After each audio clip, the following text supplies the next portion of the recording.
welcome everybody to, we're now open to the public. This is the 8th meeting of the Committee for Finance in the 22 to 27 mandate. Members, the committee meeting will be recorded and broadcast throughout Parliament buildings and online, and those in the gallery, which is no one at the minute, but members as well. You are welcome to use You are indeed welcome to use mobile devices as long as they are in airplane mode and muted. Muted is more important than airplane mode, I have to say. You can connect to Assembly Wi-Fi. Password details are available on gallery rules. It's not permitted to record or photo any proceedings. First item on the agenda is apologies. We do not have any. We do actually. Sorry, we apologize. We have one apologies, which is Philip Brett. And we also have apologies from Paul Frew. From Paul Frew. Okay, so we have two apologies. Unless any member is aware of any other apologies. We've now. No, we're okay. We're still core. We are still core. We still have 5 members. Nobody leave. But I will just use this opportunity to welcome our new DALO, the Departmental Liaison Officer, who's Claire Taylor, who has joined us in the gallery. Welcome, Claire, and we all look forward to working with you and creating lots of work for you, but not in a constructive way, hopefully. Agenda item 2 is our declaration of interests, in case anyone has an interest they wish to declare that's relevant. No, in which case agenda item 3 are the draft minutes of the meeting that was held on the 20th of March 24. That's at page 6 of the meeting pack. If members are content that that represents a true reflection of the proceedings of that meeting. Just on behalf of my wife and I, thank you very much indeed for your kind condolences and all the condolences we've passed on from the committee. It's very much appreciated. Thank you. Absolutely, obviously reiterate that, and it's a difficult time for you and your family. So if there are no other issues with the minutes, I will sign them. Agenda item 4 is chairperson's business. The first item of chairperson's business is a written ministerial statement, which is at page 15 of the meeting pack. That is a written ministerial statement which was laid on the 26th of March regarding Treasury funding for the 24-25 financial year. And the Minister has indicated the total amount, that's the total amount of funding that will be provided to the Executive for the year 24-25. It includes baseline funding and Barnett consequentials, as well as money from the financial package which accompanied the restoration of the Executive. Members, we do have the opportunity to ask officials questions on this at next week's meeting. They are going to give us a briefing on the final forecast outturn for 23-24, and they have been alerted that members may wish to question them on the budget for 24-25. Should this be agreed by the Executive at this stage? And I imagine even if it's not agreed by the Executive at that stage, we may have some questions to ask.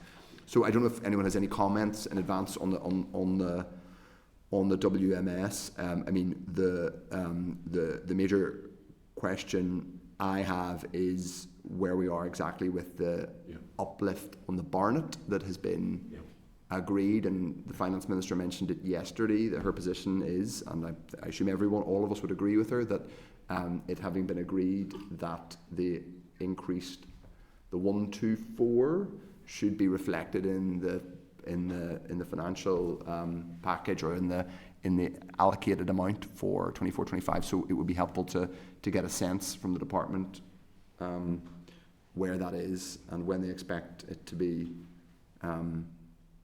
released. Sorry, through the chair. Yes. Are they going to update those figures with their 124 and present that next week, or what we do if the committee's content is prime them to do that if they have those figures available, but at least then they can discuss at what stage. I think that would be. So we're actually the officials in, and they're aware that the committee's going to be interested in that. So my understanding is that they. And this is the impression I got yesterday, is that the 124 is not reflected in this 24-25 settlement, but the Minister has secured a commitment or an agreement from the Chief Secretary of the Treasury that it should be. but obviously we want to ask, and it's probably we can, I presume, wait until the briefing next week to ask where that is exactly. Yeah, because obviously that will also reflect her budget discussions she's having at the moment with ministers at the moment. So. Yeah. Okay. Yeah, and I would assume she is reflecting that in those discussions. That's on the basis on which she's planning.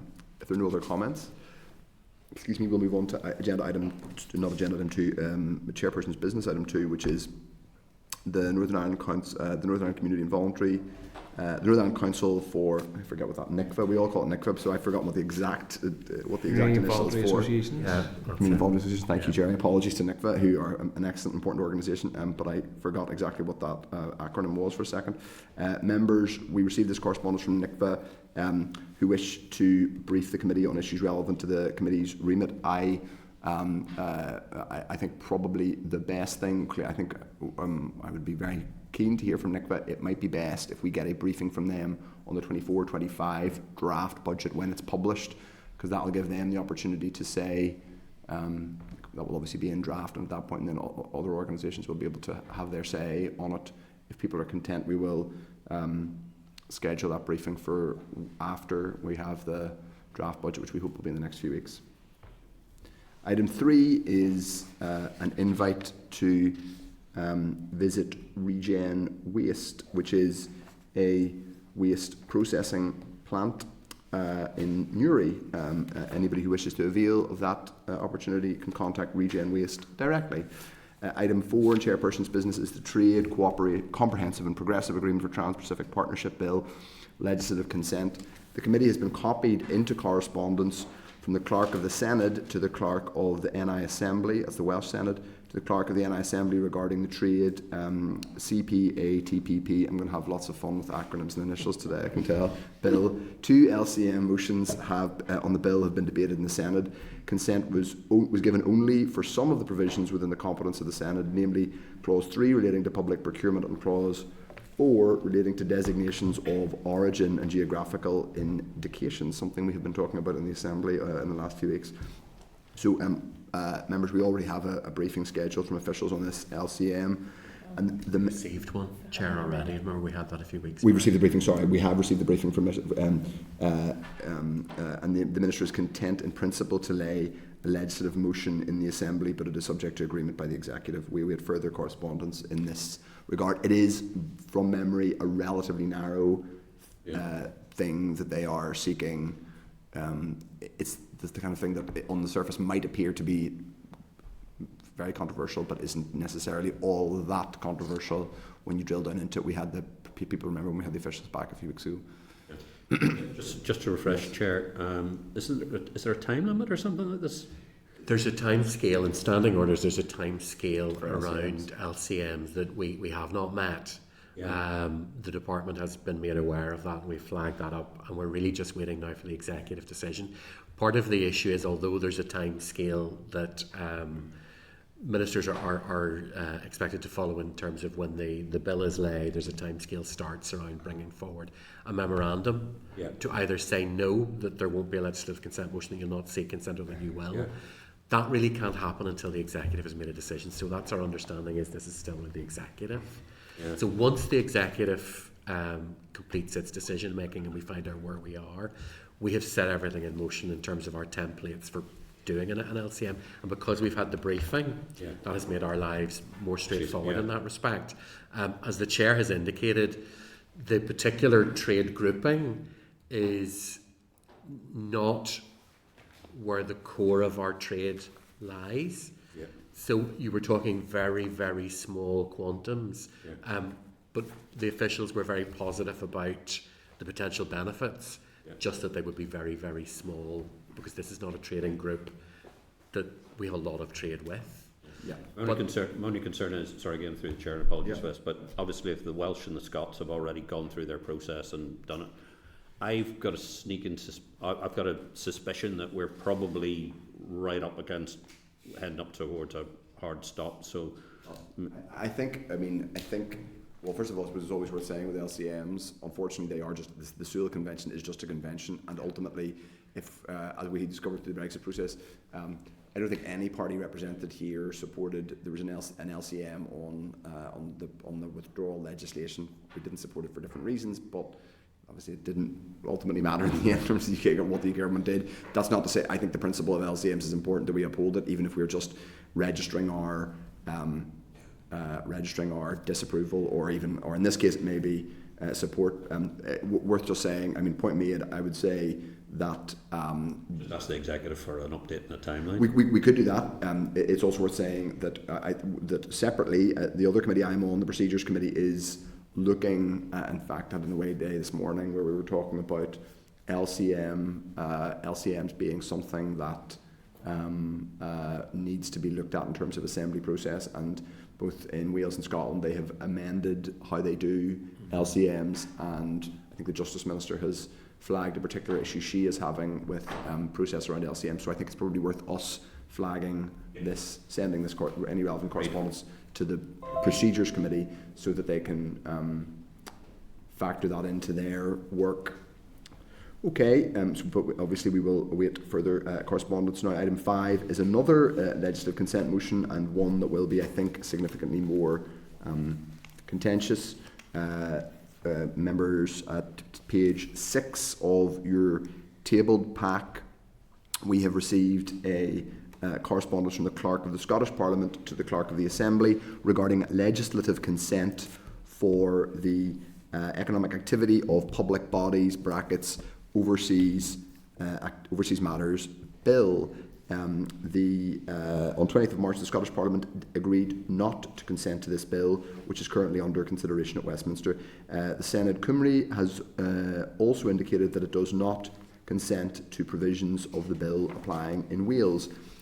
Members, the Clerk has requested clarification on the Department's position on this bill, given that clauses of the bill heavily reference procurement and are subject to LCMs, as per the references to the Scottish and Welsh rejections of same. At the meeting on 20th of March, the committee agreed to seek confirmation from the Department on the current position of a potential LCM, level of engagement with officials and associated applicability to this jurisdiction, given the procurement features heavily in the bill. We awaited a response from the Department. I would just, and since we have the Dallo here, I would sort of respectfully nudge. I think that it's important that we get clarity on that, given let's be blunt about it. The issue at stake here is the UK government's desire to clamp down on public bodies taking action in relation to BDS and to any associated decisions made by public bodies around procurement.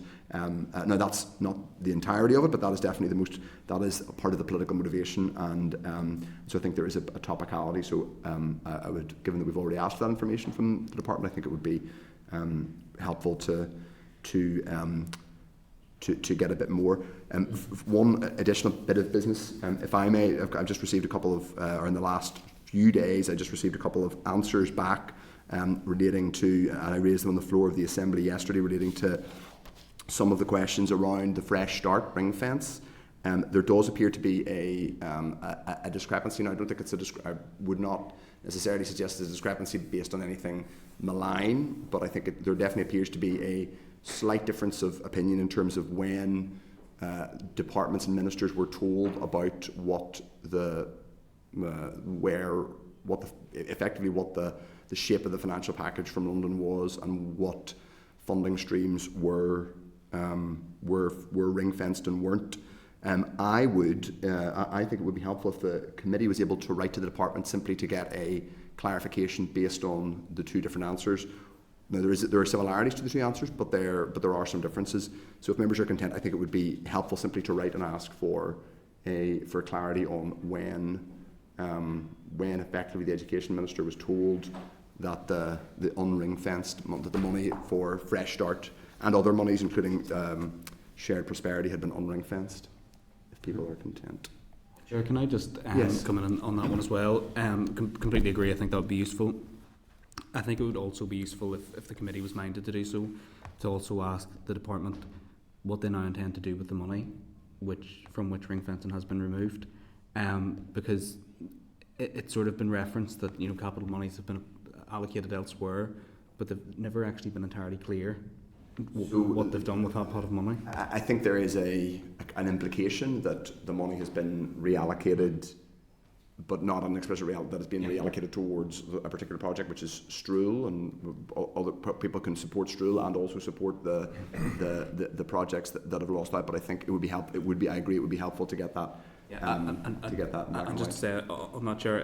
The reason why I think that is important is because that is the implication, but it has never been said. It's said out straightforwardly, correct. It's just important, I think, for us to understand. We want to see all of our schools and school projects delivered, but the individual projects are at different stages of development, and so I think it's important that money is allocated whenever the projects are actually on site and ready to go. So I think just for clarity, it would be useful. And in some cases, some of the schools were literally cleared the site, and then one in my constituency had to unclear it. I should, by the way, declare an interest as a parent at an affected school. Okay, I have no other chairperson's business issues. We're now going to go into matters arising, and the first item under matters arising is relates to the Victoria Square apartments. I should, in a sense, declare a constituency interest in that it is in my constituency, and I've corresponded with many of the residents and affected owners.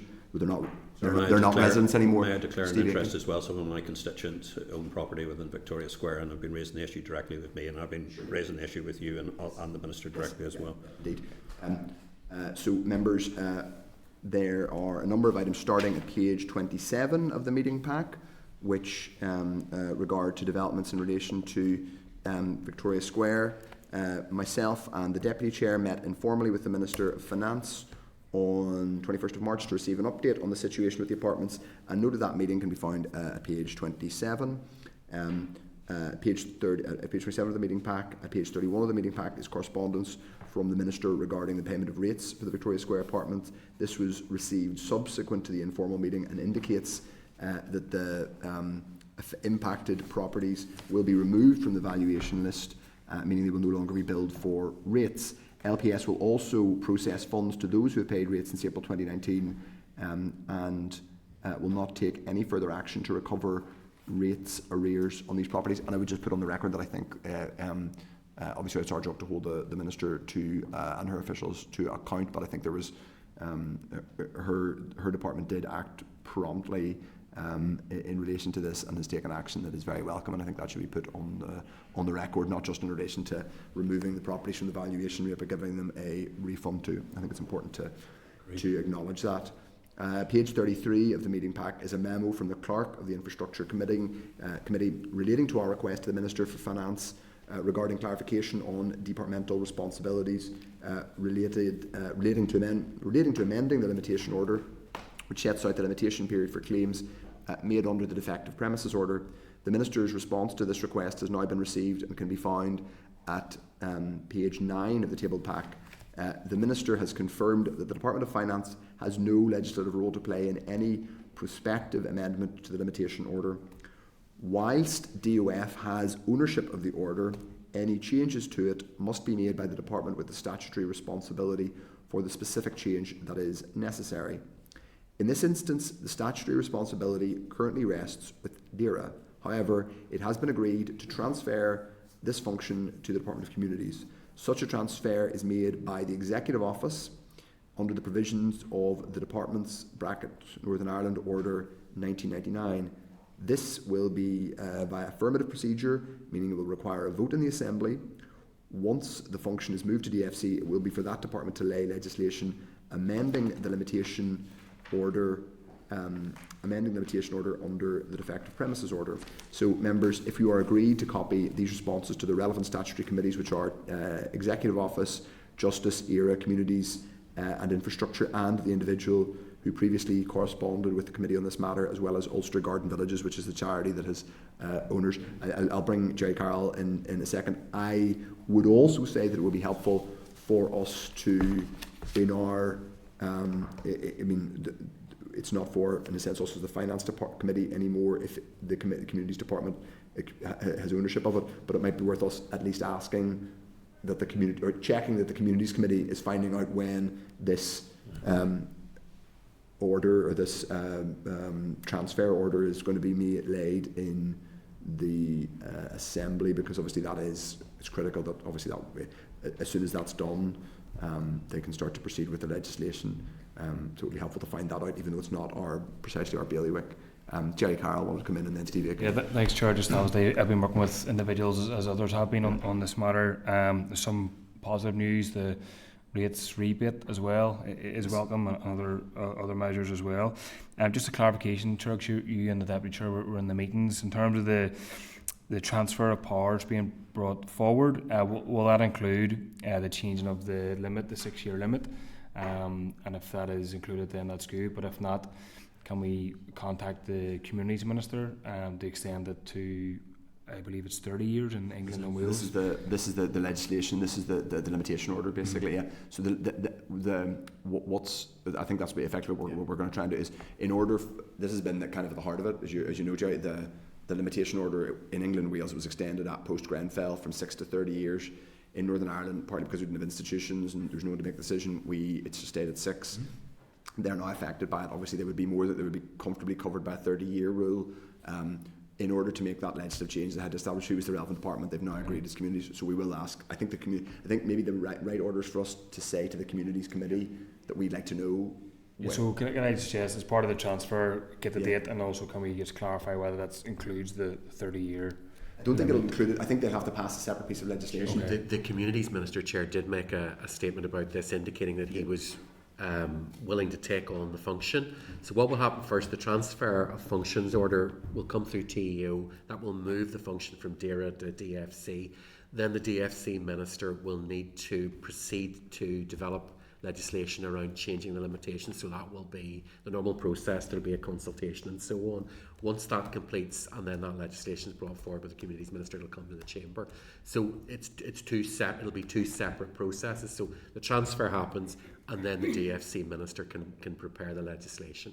I appreciate it. Just finally, Chair, it's just people in contact with me are stressing the urgency of this, and a lot of them are elderly, and there's build-up of finance and debt. So if we can, through the Communities Committee or the Minister, just stress the urgency on the extending the 6-year time frame. Thanks. Completely agree. Yeah, I mean, it's not these are people who are in some cases very literally, I don't want to say but they are in extreme financial distress. In some cases they're very ill as well. Steve? Just a quick one. When this first came to our committee, I think with the previous committee, the real concern was who actually owns the building regulations and concerns about that. Taking this particular problem and giving it to another sort of minister and actually has ownership of it does make sense, but isn't there a wider question about building regulations and where they actually lie? Well, yes, I think there is, and I think there is a question, perhaps it is one that, so I mean, there's a broader question about us being assured that there is not, that we're not facing issues like Micah, for example, and we know obviously that that is not entirely, that will not be an issue that's confined to Donegal, which is obviously borders 3 counties. So I think it may well be that it is, in order for us at some point to have an evidence session or to bring because building standards and regulations do sit with finance. And Chair, I think members will recall one of the briefings we'd already had where that's part of the department's strategic priorities, is to get that moved to communities. There was work done during the hiatus period looking at where it sits elsewhere, and it seemed that communities was the best fit. There was some talk of DFI, but that was a sort of side discussion. Communities is where it's sitting most appropriately. So that has been work that was essentially waiting for the executive to return, and that is now in process. We did get that in the briefing, but if members would find it helpful, we seek an update on just exactly what we're looking at with the time scale on that. We do have oral and written briefing coming on our forward work programme that will tie in with this. If members are content, it might be useful just to get officials to update live, because then you can be interactive with that.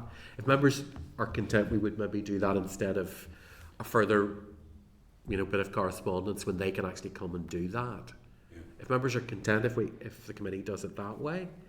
Yes, I think that makes sense. So I think just through the chair, Yes. the last time around, the one thing that I felt really uncomfortable and felt really out of my depth on was understanding that, and particularly when the Grenfell implications of it. Yeah. And I think for many members of the committee who sat there, so the evidence sessions we had and the implications of it were absolutely, it really sort of changed the perspective on what we were doing. And this is something that, you know, I don't think any of us thought really sat well with us, but it's something that is of vital importance. I think, Chair, part of the discussion around where it should go was because communities has that housing executive function, and therefore considerably, involved in building and so on. So that was where it was going to most logically sit. So we'll have the written and oral briefings on that, and it'll include that update. It'll allow members to interact. Okay. That is helpful, and we will schedule that. Item 2 is under matters arising is the NISRA response, which is at page 34 of your pack, not the table pack but the meeting pack. NISRA have provided some follow-up information regarding the measurement of excess deaths by place of death discussed during the oral briefing with officials on 13th of March 2024. During the session, members agreed to seek additional information on how the figures for deaths in private homes had been impacted by the new modelling. So members, to note this correspondence, unless they have any comment to make. One of our members isn't here. Chair, I think Mr. Frew had specifically asked for this, so what we'll maybe do is put it in next week's pack as well, so he gets a chance to say whether or not that was exactly what it was he was looking for. Okay, we'll do that. Item 3 is the spring supplementary estimates and vote on account, which obviously we debated yesterday. Members, the SSEs for 23-24 and vote on account 24-25 were formally laid in the business office on 20th of March. They can be found at page 36 of the meeting pack, and supplier decision debates took place yesterday. Just as a point of information, did we ever find out about the hard copies and whether they are useful to have? And it was... I'm still getting to the bottom of that. It might actually be useful with the DALO here. Traditionally, hard copies have been made available to the committee. We didn't receive those, but we know from the exchange with officials that there was a printer. It was being sent for formatting to a printer. So it's just to flag up in future there's an expectation that anything like that, there are hard copies for the committee. In olden days, and it may not be the case anymore, there would have been stacks of them delivered to the business office where members could have picked them up. I think they had a single copy that they were it looked like they were printing it out. I mean, they might have a statutory obligation to have one printed copy.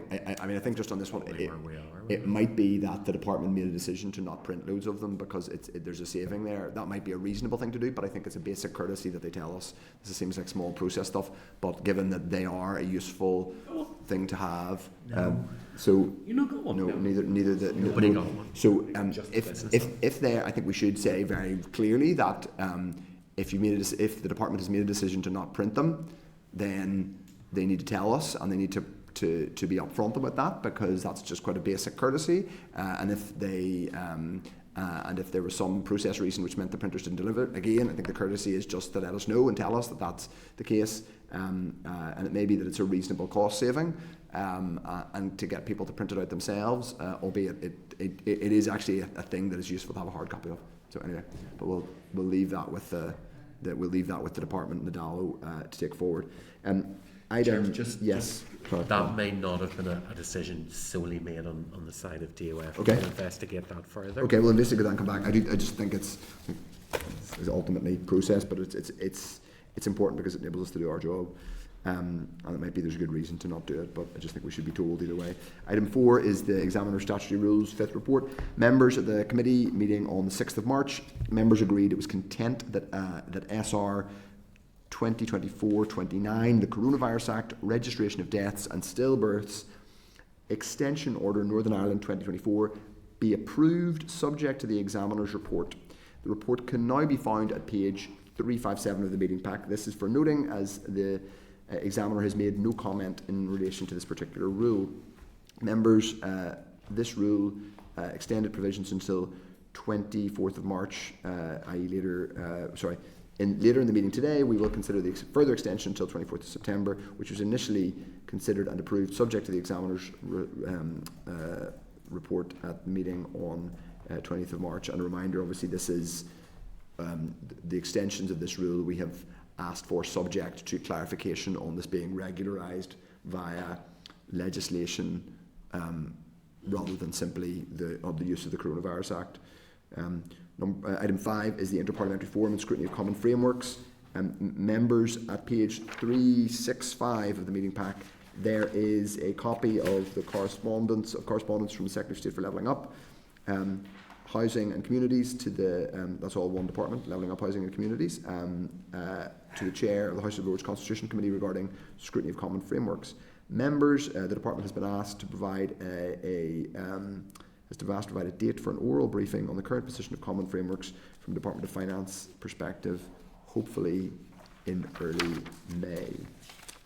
We just have one chair, so it just... We only have one common framework, yeah. which is about... I've forgotten. Oh, I It's knew not you were just gonna say I did have it in... Okay, we'll find out soon enough, I guess. It will just randomly occur to me. Okay. Well.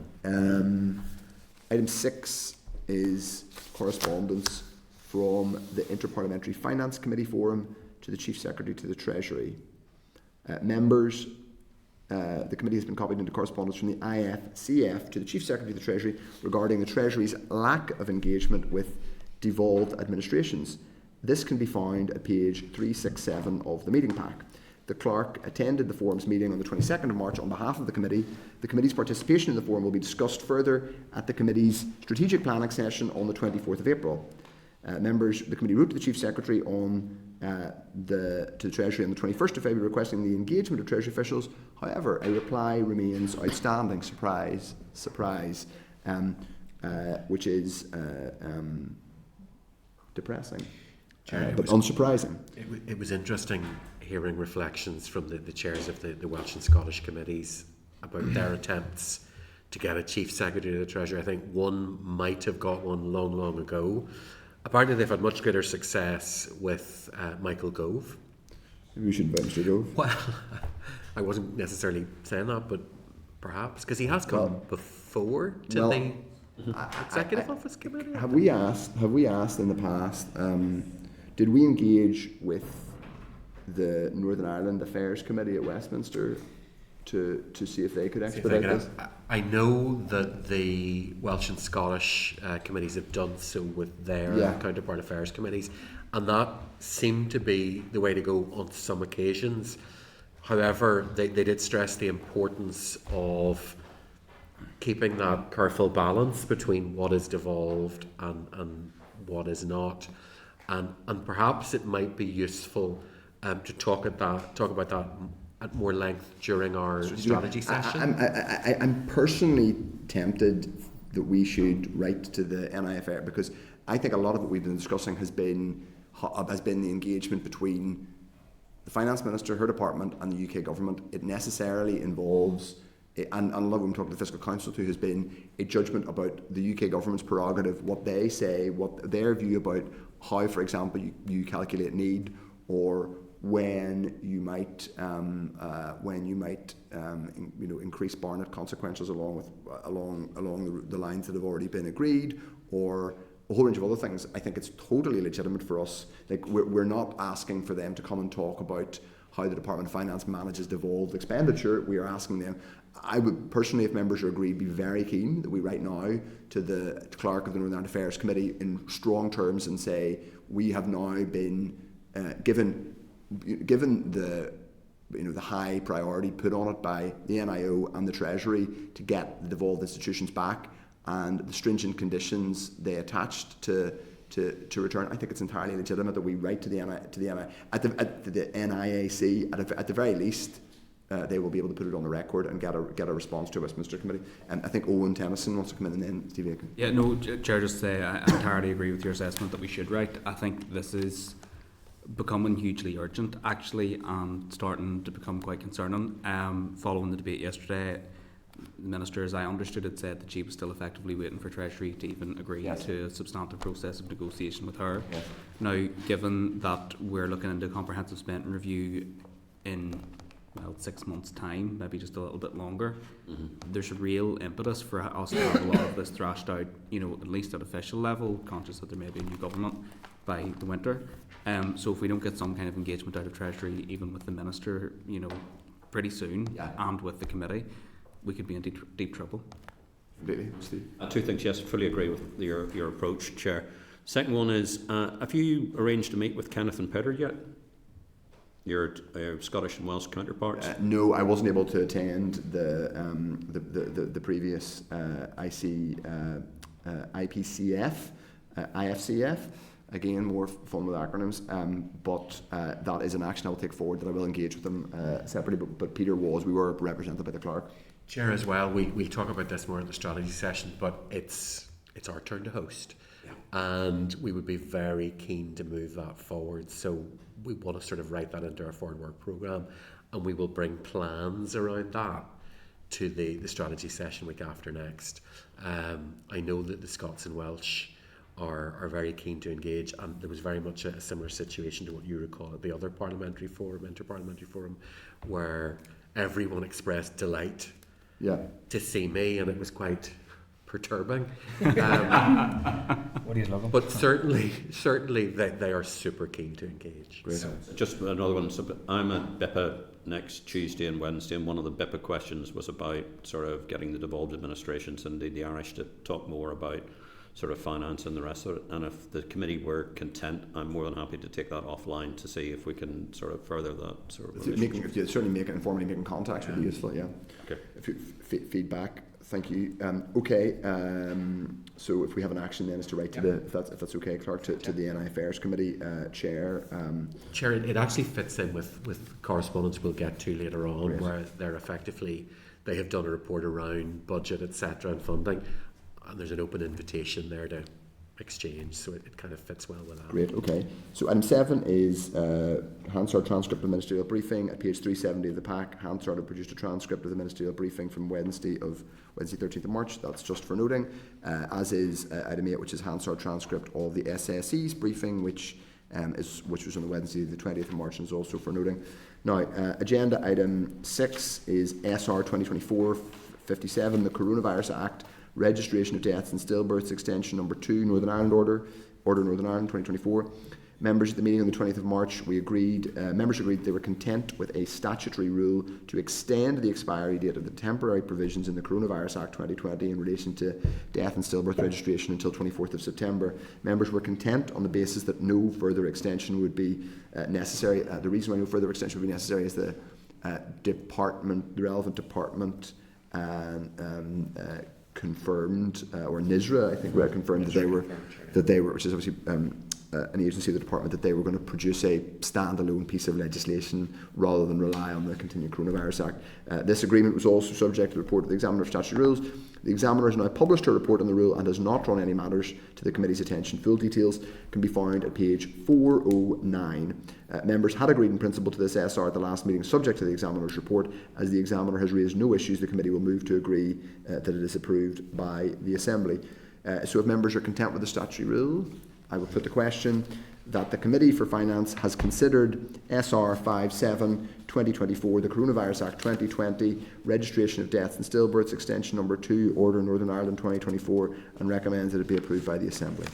So that's agreed. Great. Then we move on to item 7, which is SR 2024-77, the Pensions Increase Review Order Northern Ireland 2024. At the meeting on the 20th of March, members agreed that they were content with a proposed statutory rule to make provision for the annual increase of official pensions. The rule has now been formally laid and is not subject to any Assembly procedure. It will come into effect on the 8th of April 2024. Full details can be found at page 435 of the meeting pack. If the Examiner wishes to highlight any issues in this rule, it will be in her report in next week's pack. So members, if you are content to note the statutory rule in the meantime, and then we'll obviously come back next week pending the response from the Examiner. Yes, just content? Yep. Okay. Agenda item 8 is our oral briefing, which is from the Department of Finance. So members, at page 445 of the meeting pack, an updated briefing paper from the Department is at page 445, and a slightly updated version is also page 14 of the table pack. They just tweaked it a bit. Just slightly more narrative in it. Okay. This can be found on page 14 of the tabled pack. It contains some further narrative, but there is no substantive change. It was but that's there for the tabled pack. So members, the officials are attending today to brief us on issues relevant to HR reform, including next people strategy, renewal, strategic HR function, and next HR transformation, skills, talent, succession planning, and next pay strategy. So welcome to the meeting Jill Min, who is Director of People and Organisational Development at the Department of Finance, and Catherine Shannon, who is Strategic HR Director at the Department of Finance. So we'd invite you to make a brief opening statement, and do please, in the nicest possible way, keep it brief, and then we can unpack some of those issues in our questions. So welcome, Jill and Catherine. Thank you very much. And obviously there's the two of us, so we're going to try to share this, and we'll keep it as brief as possible. But thank you very much for the opportunity to brief the committee on HR reform. You've obviously received your written briefing provided in relation to those areas. So if you're happy enough, I'll just focus on a few sort of high-level areas, and then obviously I'll answer any questions that you may have after Catherine has had the chance to make her opening remarks as well. I suppose really I think it is important to just set some context, because obviously committee will be aware of the 12 recommendations made by PAC committee. Excuse me, I'm struggling with a sore throat. Enough water there? It's not even sore, it's just hoarse. But they related to a number of areas. Yes, I shall guess, thank you. They related to a number of areas, including Hox's leadership role, the governance structure of the NICS board, the operating model for HR, workforce planning, recruitment skills, succession planning, performance management, home working and absence management. So members will also be very aware that the civil service, with its workforce of around 24,000 staff, is one of the biggest employers here, and it has faced considerable challenges over the past few years, and you will know as well as I do that those have been about responding to EU exit, COVID, and now the COVID inquiry, the absence of a functioning executive, cuts to budget and rising costs. But despite those huge challenges, we have delivered some very important work on HR renewal and reform. I think the first area you'll be interested in is a revised governance structure of the NICS board, and that has included non-executive representation. We also have a subgroup of the board to look at the people strategy. We have developed a 1-year people plan, and we are in the process of developing a 5-year people strategy, which will take us from 25 to 2030. Another key element of reform that has been delivered is the completion of a very robust and independent review of the HR function. And that covers not just HR service delivery, but also strategy, policy and organisational development. That resulted in a separate and specialise to really support the improvement excuse me, in the two main areas. So we've got policy and strategy, which is what I'm responsible for, and then HR service delivery, which is what Catherine is responsible for. So I think you have in your pack the areas that we're both responsible for, but it really means that reform is about those two areas. So I'm also going to just highlight now some of the areas of reform that I'm responsible for, and committee had indicated that you were interested in NICS pay, and that is a particular priority for the Finance Minister. So I'm just going to reference that now. Following agreement with the Executive on the 15th of February on public sector pay, the Finance Minister gave officials a negotiating remit to engage with the recognised civil service trade unions on the 2023 pay award. Negotiations started on the 19th of February and formal pay offers were made on the 26th of February. So obviously very swift and prioritised negotiations. The non-industrial unions have accepted, so that's NIPSA and the FDA, and we're just waiting to hear back from the industrial unions, and we think that that will be next week, hopefully. Importantly, I think for the committee to note is that we have maintained our commitment to the living wage, and that's the voluntary living wage. It's not the statutory living wage, and that covers the real cost of living, and it means that the lowest paid staff in the civil service are receiving a 10% pay rise. There is, however, a lot more to be done, and when there is a budget and a public sector pay policy for 2024, officials will seek to engage as quickly as possible on that. As I said, there's still a lot to be done, as the civil service is actually facing some recruitment and retention issues, particularly in some areas. So while overall our labour turnover is around 4.6%, there are particular professions that are causing us real difficulty, so we need to look at recruitment and retention in those areas.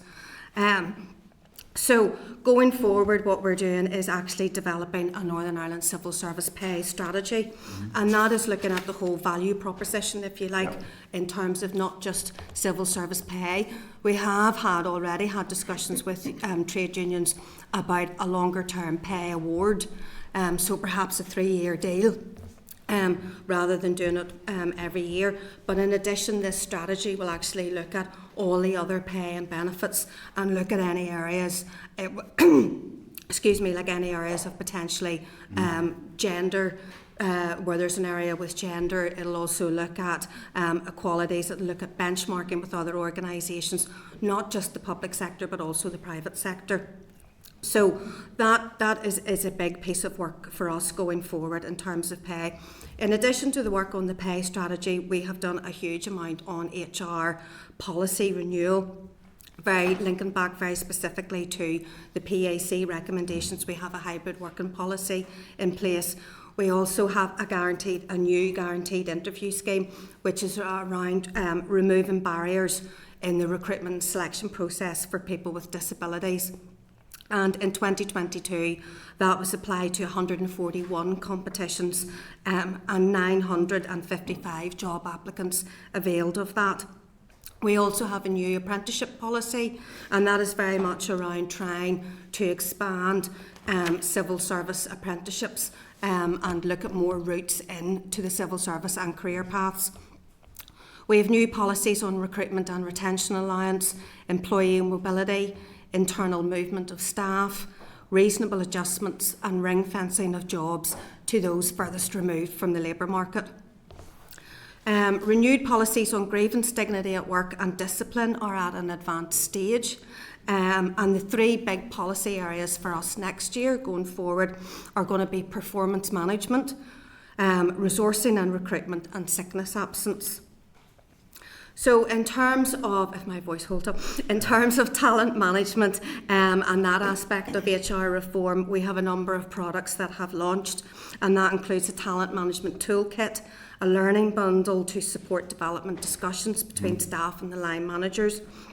And we've also looked at the way that senior civil servants they do their performance appraisals and how they set their objectives, so that has been reviewed as well. And also then a big thing for us over the past while has been about different routes into the civil service. So as a result of a number of recommendations around opening up the civil service and the different way that we recruit.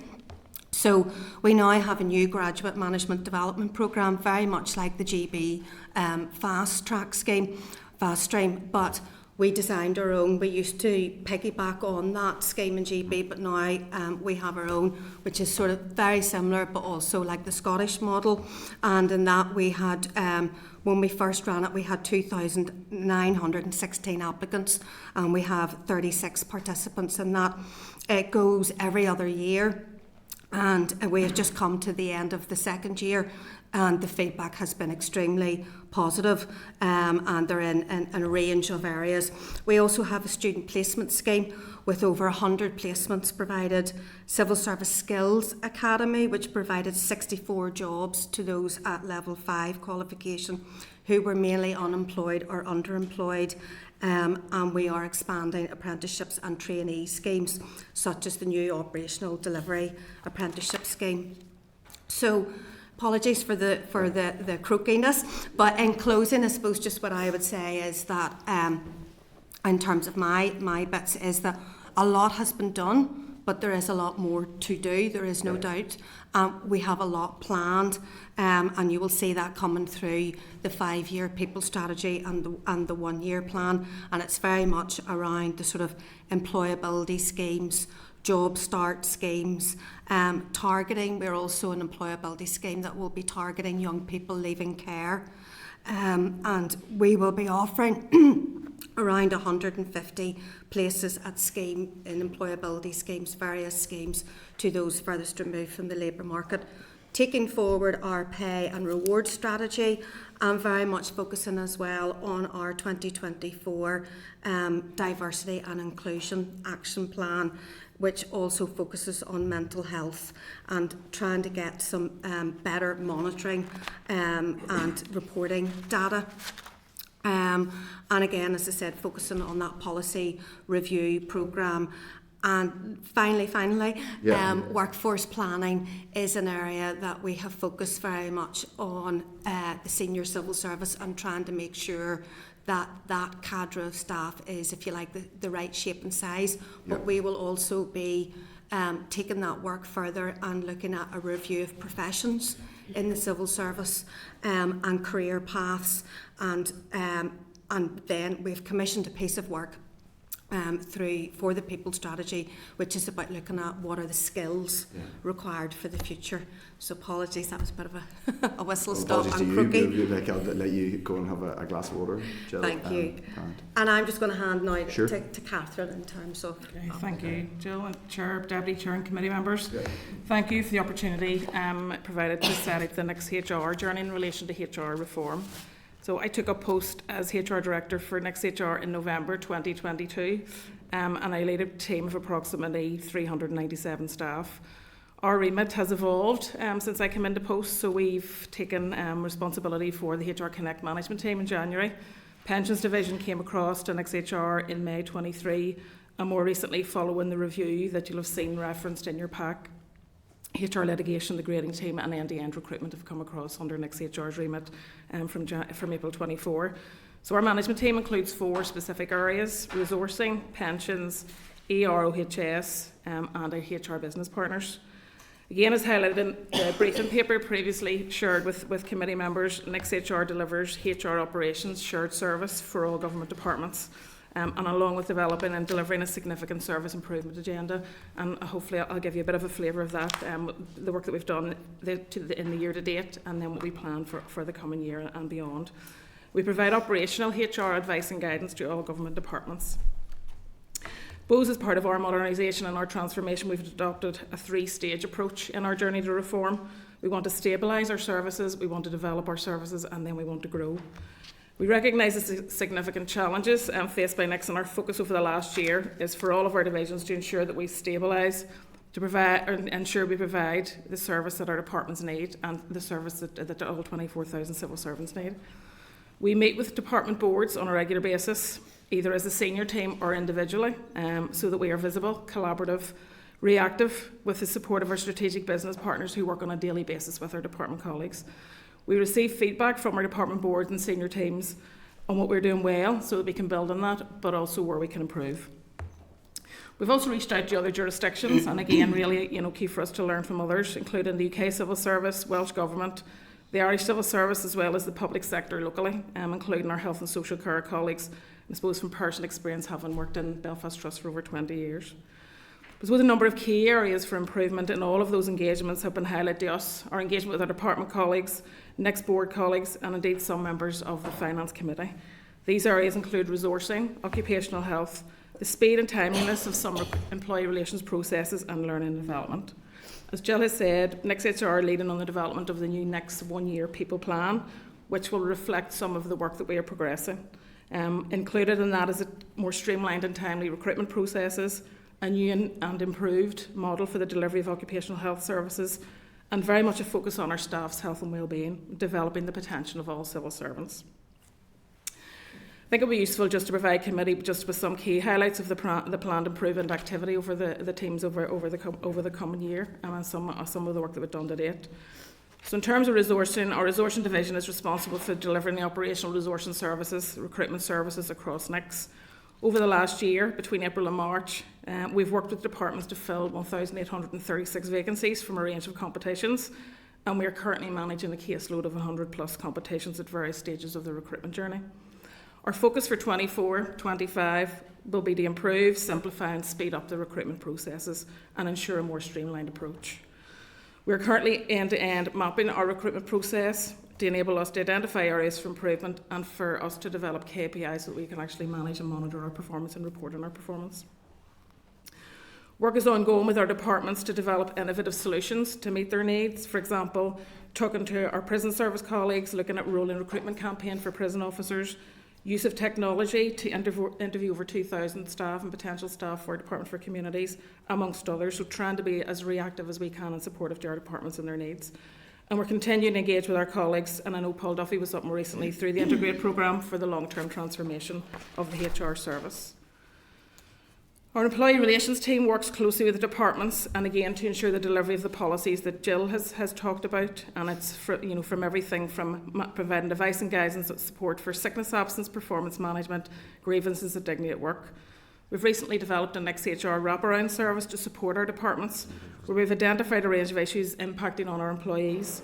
This includes a range of XHR departments working collaboratively with local managers and trade unions to develop a package of support for our staff that's tailored to individual department needs and individual needs.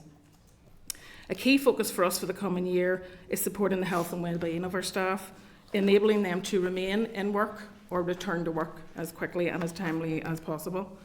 Across most public sector and private sector organisations, we know that absence levels are increasing, and we know that stress and mental health related absences are increasing across, so we know that's going to be our key focus. Our people plan and our next health and wellbeing framework, which will be launched this year, will hopefully help address that.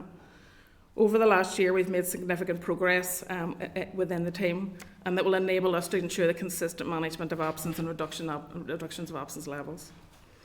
In terms of our occupational health service, again, we've undertaken a transformation and a review of all of our occupational health services, and we're driving forward significant transformation to support our staff. We have a significant recruitment campaign in the coming weeks to increase the capacity within our occupational health service with a variety of roles, so medical staff, additional nursing staff and a new role for us, occupational health technicians. We're progressing our digital transformation by working with colleagues in central procurement within Department of Finance to really look and help us move towards a fully automated system for managing our occupational health referrals and move to a paperless service. But our vision is to further enhance our occupational health team to include a more diverse, multidisciplinary team to include physiotherapy services and psychology services, and that's our vision for the future. I suppose over the last year, some of the key achievements have included a range of site visits so that we can actually understand the environment that our staff work in. So our occupational health teams have gone out to our meet plans, they've gone out to DVA, they've gone out to our colleagues in NIPS so that we can clearly understand the needs of our staff. We processed over 4,000 occupational health referrals, and our welfare team received over 4,500 referrals into their team. We've also taken our BCG vaccination clinic in-house, which was previously outsourced. It was delivered twice a year. We've now brought that back in-house, and it means we can deliver that in a timely way. We're upskilling our own staff, we're creating savings from within our own team, and we're able to then do satellite clinics for that as well. In terms of our L&D, we have launched our new portfolio, and again you'll have seen in your packs just a range of activity that we're undertaking within that space, and looking at realigning all of our learning and development activity to support the capacity and capability of our staff. And for example, over 192,000 completions of e-learning over the last year. And we've developed a range of toolkits and a blend of face-to-face learning. We've also established a next Learning and Development Forum with all of our department colleagues, and again so that we can embark and engage in a process of coordinating and co-designing and sharing the learning and development activities across the Northern Ireland departments, and really to make sure that we can collaborate to ensure there's a consistency of approach, delivery, and there's equity of access to learning and development. As I said, we've also had Pensions Branch has also come across, and again I know pensions colleagues have been with yourselves, so again just a snippet of some key improvements that have been initiated over the last year, or the deployment of bite-sized videos and newsletters about the McLeod remedy, the launch of an online Am I Affected tool, a remedy benefits illustrator, so really to try and drive our online presence. Just keen to get into questions, Catherine, so just if there's any other broad points you just want to raise to it with us quickly, just because we're keen to get into them, because there's lots of stuff there we want to get into. Yep. Okay, so I suppose, and as Jill has said, over the last year, progress has been made across all of the services we've delivered, but we recognise we've a lot more to do, and we will work collaboratively together to drive forward the HR reform that we know committee is keen on us delivering on. Thank you very much, and there's lots to pick up there, and thank you both for being here. There's a few things I want to pick up on first, and this is a bit of holly horse for me, is of the ex-civil servant. I mean, I've dosed Jill on this stuff in the past, but just first of all, and Jill, you both mentioned that obviously there've been various reports. There's been the internal work you've done, but before that the PAC, which followed on from the NIAO, which in a sense followed on from the RHI inquiry in Coughlin. And one of the consistent threads through that has been, when it comes to people management and particularly at permanent secretary and leadership level, transparency of appointment, managing that in a way that best matches skills. Just in relation to the appointment of the Education Authority Chief Executive, so to quote one of the things that's in the Coughlin report, it says that within the Northern Ireland, there should be a fundamental shift, quote, within the Northern Ireland Civil Service with regard to recruitment and selection. This must involve an upfront assessment of the skills that are required to fulfil the specific role in question, rather than matching a person according to an individual's grade and level of pay. In time, the inquiry believes this should lead to a more job-specific recruitment and selection, which must, of course, be fair, transparent and consistent. So do we think that the appointment of the Chief Executive of the Education Authority has kind of met those standards? Well, I mean, I can talk about the sort of the policy end of things and the work that we have done. Obviously, that is one case, and that was actually a secondment that was requested by the Education Minister. Yes. Of the head of the civil service, as opposed to us filling our own posts. Yes. So it's sort of out with our area. It was, I think there was an internal trawl that I think was paused. There was an internal process that was paused. I think obviously we're only responsible for the recruitment of the Northern Ireland Civil Service. Yeah. And the Education Authority is not part. It's completely different. Yeah, okay.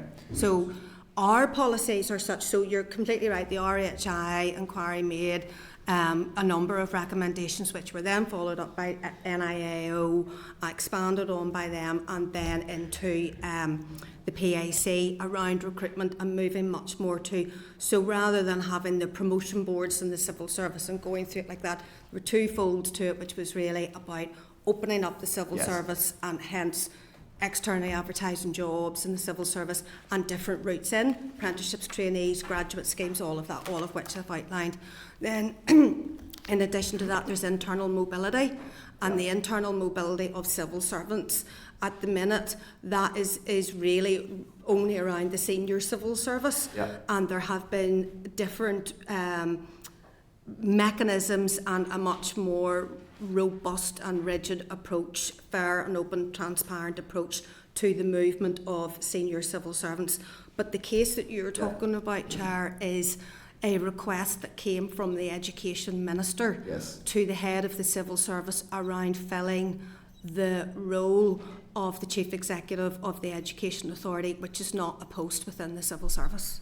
But the head of the civil service was involved in the process, so and there's just a letter that I got back from the Education Minister literally today, which says that the consideration of that, so the next board, the head of the civil service and the next board were both involved in this appointment. Yes, so absolutely. So I was just going to say, so then what kicks in, what policy provisions then kick in is that if a request has been made for the secondment of an individual, then the employer, in this case the civil service, then has to apply its secondment policy, and therefore in this case that would have been, because it was a permanent secretary requested, then the permission had to be given by Hawks, and had to be given by the NICS board. So it's complying with our secondment policies, but it's not a recruitment to us. It's a secondment out. So at that stage then, yourselves, Nick's HR, the senior level have are you completely agnostic to about this process, or is it something that you just, if the request comes in to be facilitated, and is it just that, are we willing to lose this permanent secretary and facilitate this process? That's there's no policy question beyond that. It's a policy question in that, if this is a request that's been made by a minister, I suppose in the first instance there's a legal question, which is does he have the vires to do that?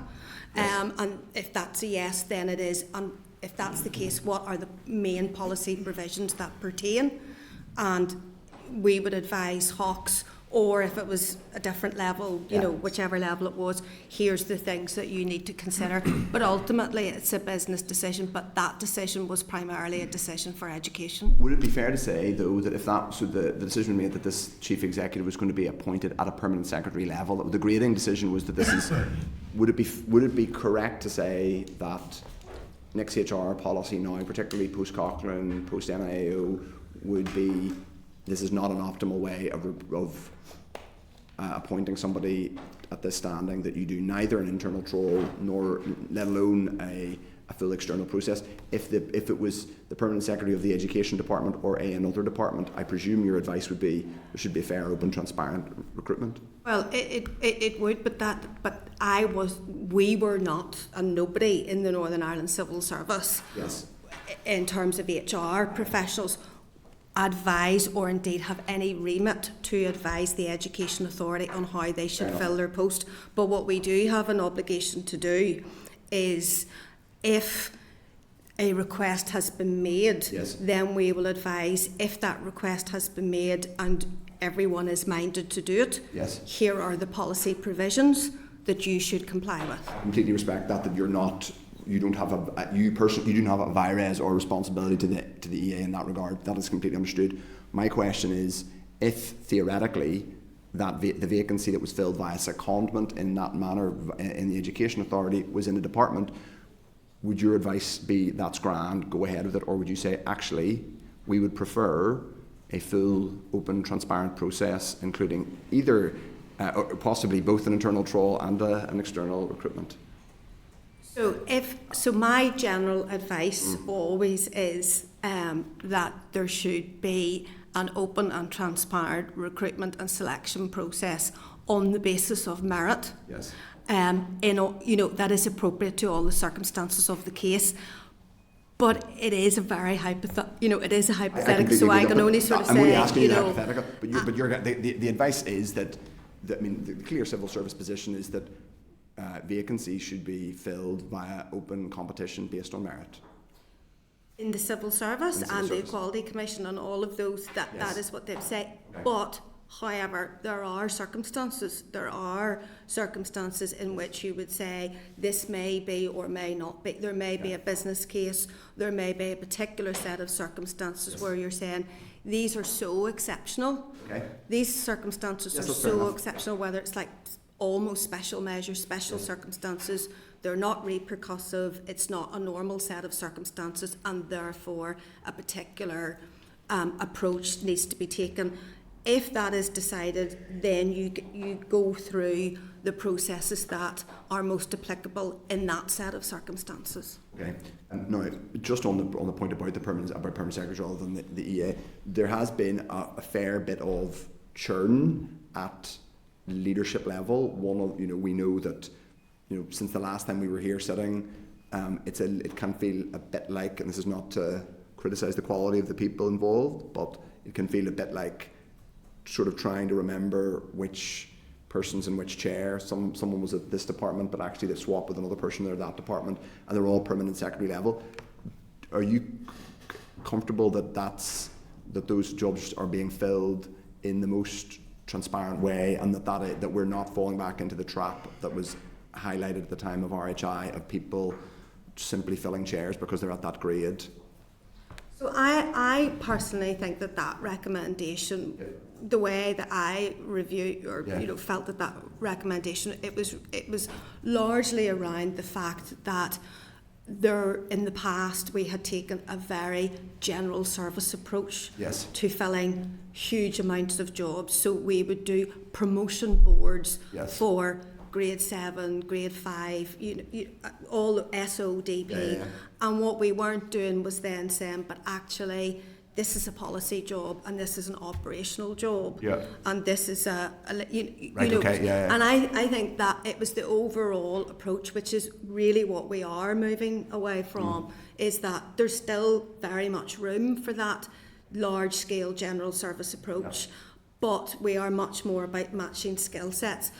Bear in mind at permanent secretary level, it's an incredibly small group of people, so you're talking, 9 government departments. I'll come back, if you don't mind, on the actual length of time that people have been in post, because I don't think it has been, I don't think there has been quite a churn at that level. I know that certainly in the RHI, that one of the findings was that people, particularly maybe around grade 5 level, middle management, that they would be dealing with something and then they could be moved on. Yes. And that there was sort of churn. Now, our churn obviously is nothing like the churn at GB, and certainly one of the things that we're looking at is very much about how you actually incentivise and maintain that deep subject matter expertise. But at permanent secretary level, I'm happy to come back to you to sort of tell you the movements that have happened at that level. But they are recruited with a particular set of skill sets. So it's not as if, they are recruited as permanent secretaries. They're leaders, they're accounting officers, there are special things that are set out for them. And then they are, they have that transferability. And that is a decision for Hawks. And when Hawks, and it is within policy that if there is a vacancy at permanent secretary level, the first thing you can determine is whether or not there should be a move.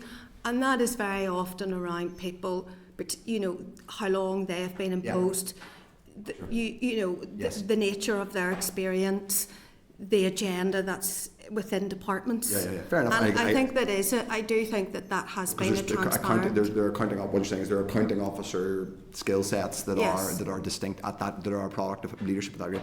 It is though relatively. I mean, I'm just writing down name names, but I think about half or close to half of the serving permanent secretaries in the Northern Ireland Executive Departments have been permanent secretaries of other departments. And that may be totally grand, but it would just be helpful to know if that's a product of policy or just a product of circumstance. One final thing before we'll open it up to colleagues is around one of the things that came out in the previous NIAO work was around, and indeed we looked at it in the Finance Committee previously, is around the kind of cliff edge for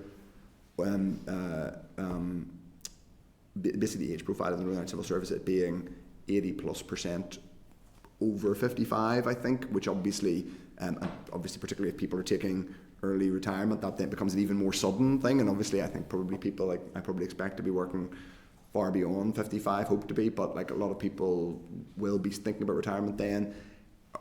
Are we starting to solve that? Are we kind of confident the pipeline is becoming a bit more youthful? No, absolutely, and Catherine will be able to talk about the large scale recruitment exercises. But I think there's two elements to this, which is it's going to take time to change, and as somebody who falls into that category of an over 55, but there are two things that you have to do. You have to recruit in volume and scale before you're going to start making difference. But you also have to target young people.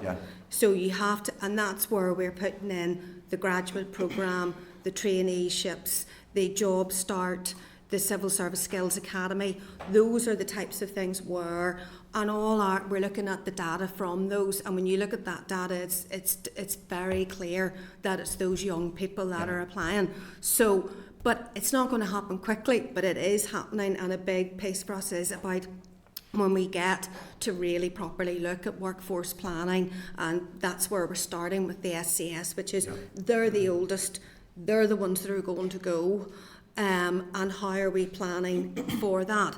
But so it's the twofold, as I said, it's the targeted interventions, and the looking at, and workforce planning, of course, isn't just about age. So yes, you will have that cliff edge. You want some people But to it's join the at 55 skills. who might like you want who are like who Exactly, but it's Yeah. also skills. So it's like, you know, perhaps do we actually have the skill sets? Like, do we have people who have the skills in data analytics Yeah. or, you know, so actually, as well as that, do we need to retrain people? You know, so there's a whole host of things. And then Catherine has the big volume recruitment campaigns planned as well.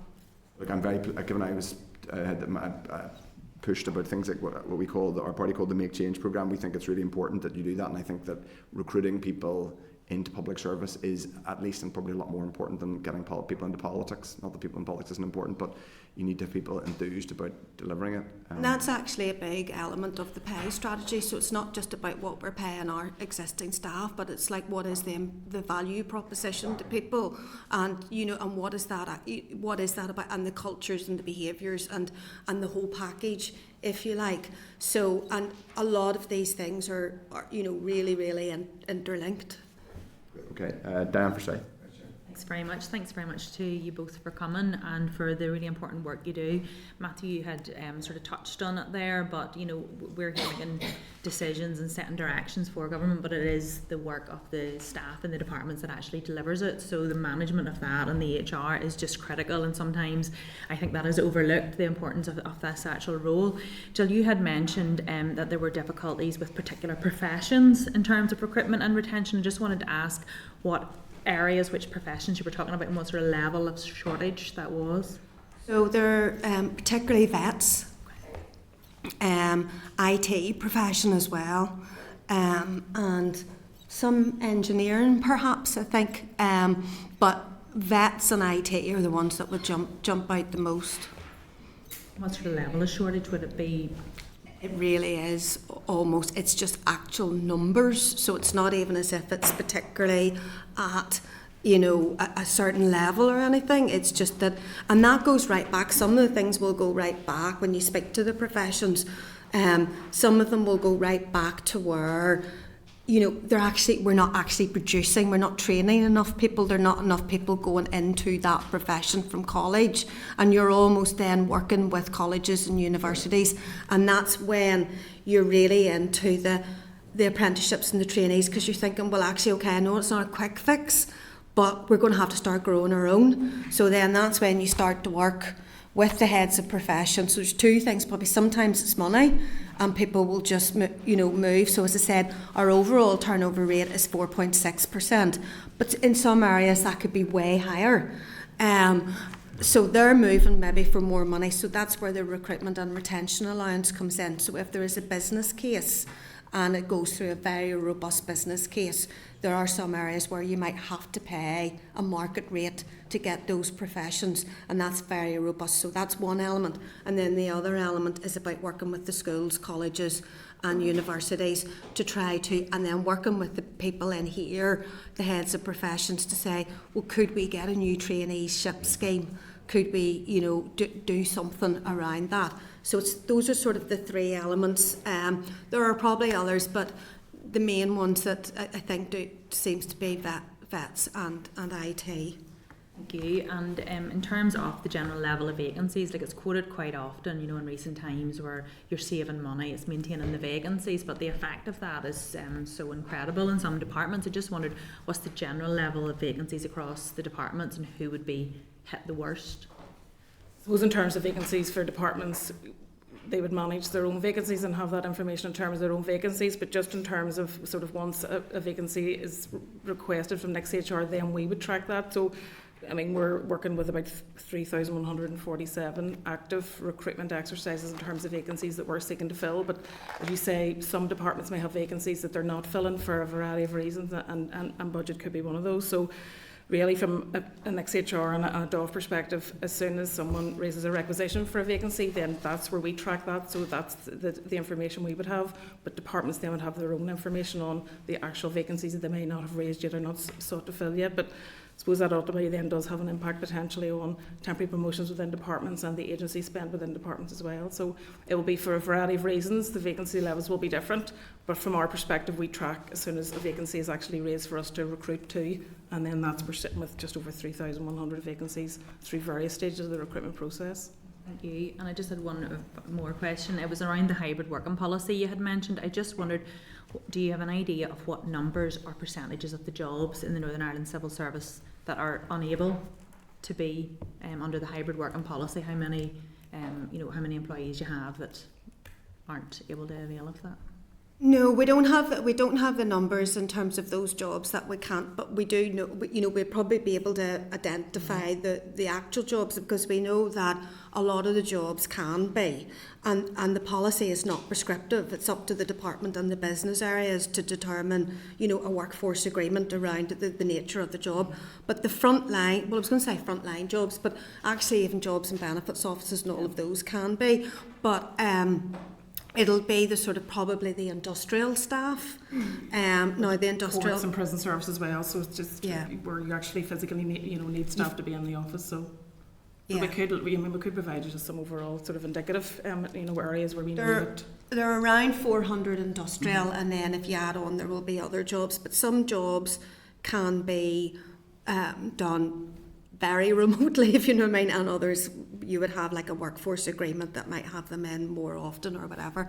But that's up to the business areas and the departments to determine that, given the nature of their jobs. And the professional technical grades of staff as well, whose job would involve hands-on activities. So any of those, we could provide you with a flavour of some of those jobs.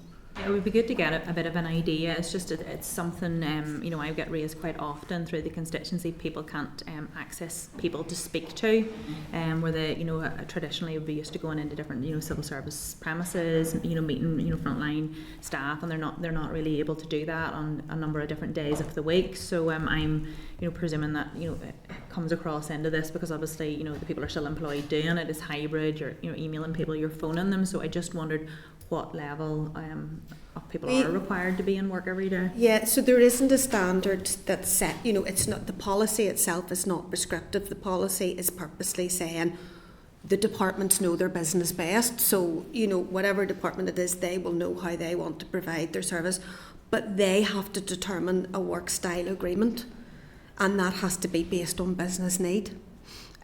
So it's not that we sort of are we don't check their homework and we don't make it prescriptive, but we do set it in terms of a fair policy that's accessible for everybody that it can be. Business need rather than HR, I suppose.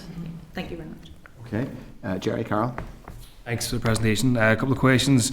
The paper states about reducing the reliance on temporary and agency staff. That's obviously a positive. I think we're over-reliant across the board in NICS, but also in the health service in terms of agency staff. So reducing that is a positive, and something that I would, and hopefully others would welcome. And I note the 2023 People's Survey carried out showed that 23% of staff are happy or satisfied with pay and benefits. Some way shocking, but if you've been on picket lines talking to civil servants, as I and others have done over the last year, not really shocking, because many of them are forced to work at the weekends, second 2 and 3 jobs to make ends meet. So that's obviously quite concerning. So I'd like to ask if it's yourself, Jill, to maybe expand on the work to change those the satisfaction with pay and benefits. And also, will the agency staff be able to avail of the 5% pay uplift and the 1,500 lump sum payment? 1,500, yeah. We've had a range of issues in the past with agency workers not getting one-off payments, mostly around the COVID period. But is it your understanding that the agency staff will avail of both those? Yeah, they will. So just in terms of the pay award, obviously it was 5% and then the 1,500. And that was, other than that offer, the highest offer that civil servants had for the previous 10 years was 2%. So, as I said, it was something that the Finance Minister took it as our first priority, basically, in terms of civil service pay on day one.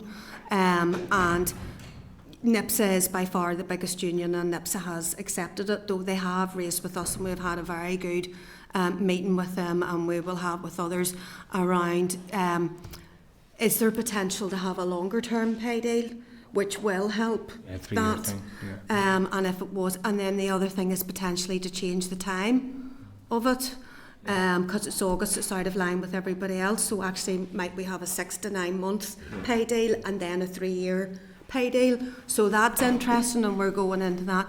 The pay strategy is looking at exactly what you're talking about in terms of, and we have maintained the real living wage, so not, you know, not the government's living wage, but it's the real living wage, which is different. Obviously, that's £12 per hour, as opposed to £11.44, I think. So those areas are very much being looked at, and yes, the agency workers will get that. I appreciate that. I mean, I appreciate that answer, but I mean, obviously, I mean, I would maintain that the 5%, given the rate of inflation over the last two years, is still a real terms pay cut. But I appreciate it's up to people to decide and make their own position on that. And obviously, I think we need there's a bit of information there on the 23% and changing that figure, but I think a bit more work would need to be detailed. Just to move on, in terms of the succession plan and target and recruitment strategy, as detailed in the pack, it mentions about opening up the civil service, so presumably that means to try and target the young people and students. Okay, just to clarify on that. Not just, not just young communities. people, but all, you know, those furthest removed from the labour market. So actually designed interventions around, for example, we know that economically inactive, so we're underrepresented in the civil service in terms of disabled colleagues. So that the number of disabled people that we have in the civil service in our workforce doesn't reflect the economically inactive, nor is that the case in terms of minority ethnic staff. So those are targeted interventions really around attracting those people to the civil service, but also those furthest removed from the labour market, which includes those with disabilities, but also those coming out of care. No, appreciate it. And just final two joint questions around sort of IT systems. We've had a few different, you, Catherine? I was just opposite. A few different reports about sort of Fujitsu and their involvement in LPS and different aspects. A quick question on does Fujitsu have any involvement in payroll or any of the HR aspect of NICS, and what involvement do they have? Well, they run the HR Connect contract, so that is our HR systems in terms of recruitment, pay, and sort of various others. So we have a strategic management partnership with Fujitsu, and I know Sharon Smith has been up recently with committee on that, so yeah, they do. Fully run HR Connect? Yep, okay. That leads me on nicely to my next question. I didn't know that answer, but it's been raised with me that there's been some major issues with the HR Connect in recent interviews in February that took place, and I've been informed of at least several people who went through the interview process, were eligible, had the correct qualifications, but they couldn't complete the interview process because the system crashed. So I know of several people, and it may be more widespread than that. So I just want to ask if you're aware of it, and if you're not, then obviously that's fair enough. But maybe to ask what we're going to do to look into it. And there could be potentially maybe legal challenges because people were denied potentially a job because the system crashed through no fault of their own. Then people could essentially not being made a job offer, not being given an offer of a job because of a crash system. So are you aware of that? And if you aren't, there had been some issues raised, Jerry, yes, so we are looking into that and certainly happy to come back to you in more detail on that when we've done our initial investigation. So there were over 2,000 interviews that were completed, so again, we're happy to look into that and come back. And just to say, from a policy perspective, there is obviously an appeal mechanism for anybody who has any difficulties with any of the interviews. To the Chair, can I request we get an update on that? Yes. Investigation. Really helpful, thank you. Thanks. Okay, thanks. Deirdre, Harvey. Yeah, no, thanks very much for your presentations. I suppose just a couple of things, Jill. First, in terms of the Civil Service Board, and I think it was good there was a move, obviously, to appoint independent, non-executive members. But it just leads on to, I suppose, some of the other issues we're discussing in terms of recruitment into the civil service, making it more reflective of society and communities out there as well. And it was to see if there's going to be further attempts to diversify the non-executive members, the independent members. A lot of them are from the private sector, HR background and all of that, but I'm thinking more the community and voluntary sector, the trade union movement, so really to try and make it as representative of the communities out there. Is there any discussion or focus in terms of looking at that? And again, the whole issue around social partnerships, again, that a more structured engagement with the trade unions in terms of collective bargaining, and as you say, conversations in terms of multi-annual pay agreements. I think the quicker we can move to that with a multi-annual budget, the better, notwithstanding the spending review and stuff that will be coming up over the next year. So just some questions around some of those issues, and I suppose getting into the detail in terms of, I know Diane's already raised in terms of vacancy rates and even agency workers, and that is a concern of high levels of agency and over-reliance, particularly where they're employed for 4, 5, 6, 7 years, and them workers' rights issues then that come up in terms of even access to mortgages and all of those things as well. So that is a concern, and if there is a move to try and reduce that, then I would be supportive, but it's looking at what the plan of action is around those areas. Again, just to know some of the issues that have come up around the age profile, and even the impact of the pandemic and how we can respond in terms of service delivery and making sure, that we're building on that. What are we doing then around, again, making sure that the service is reflective of the communities, and particularly as you move up into the higher tiers of management?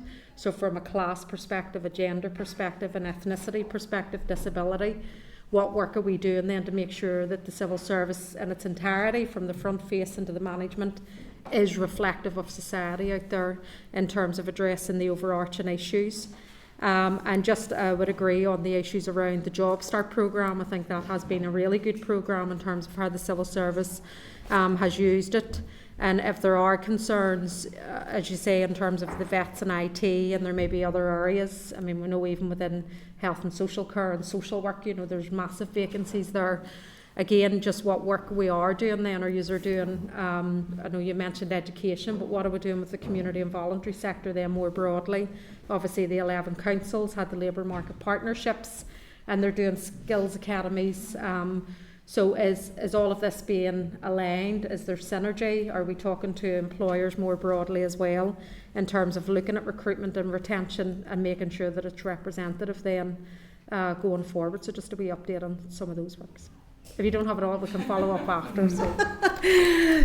Okay, right, I'll do my best and keep me right. So in terms of the NICS board, I suppose I would say that is very much, that was an open recruitment exercise, and I know that they tried very hard to make sure that it was diverse. But I take your point about working maybe more with the trade unions and other sectors. I think that particularly the development of the 5-year people strategy, and the fact that there is a subgroup of that NICS board, and that is going to have to be done hand in hand with the trade unions in particular, and we very much want to we didn't jump in and do the 5-year people strategy. We want to do it in a co-design approach. So I think that and on a day-to-day basis, we certainly have a very good relationship with the trade unions and work hand in hand with them, and they have been very helpful to us, and I hope likewise with them. So I think in terms of all of that, one thing we probably will do going forward when we've got the people strategy developed is to have a consultation and engagement forum and look at a lot of areas where we're doing stakeholder mapping and stakeholder engagement for the actual issues.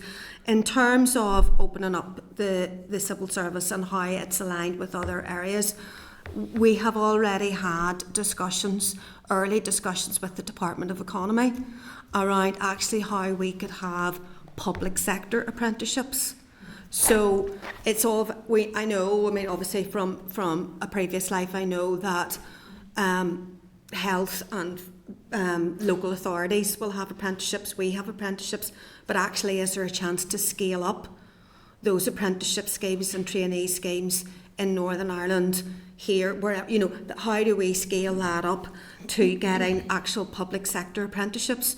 So we have had really good early discussions with Economy, and indeed was chatting to my minister about it this morning. So I think that's something that we would definitely be looking at.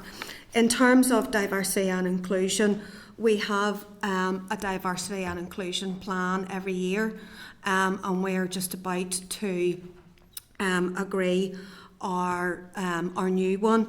We have diversity champions. I'm a joint diversity champion for the civil service along with Katrina Godfrey, Permanent Secretary. But then in addition to that, we have LGBTQ, we have a gender champion, we have a race and ethnicity with various champions, and disability champion.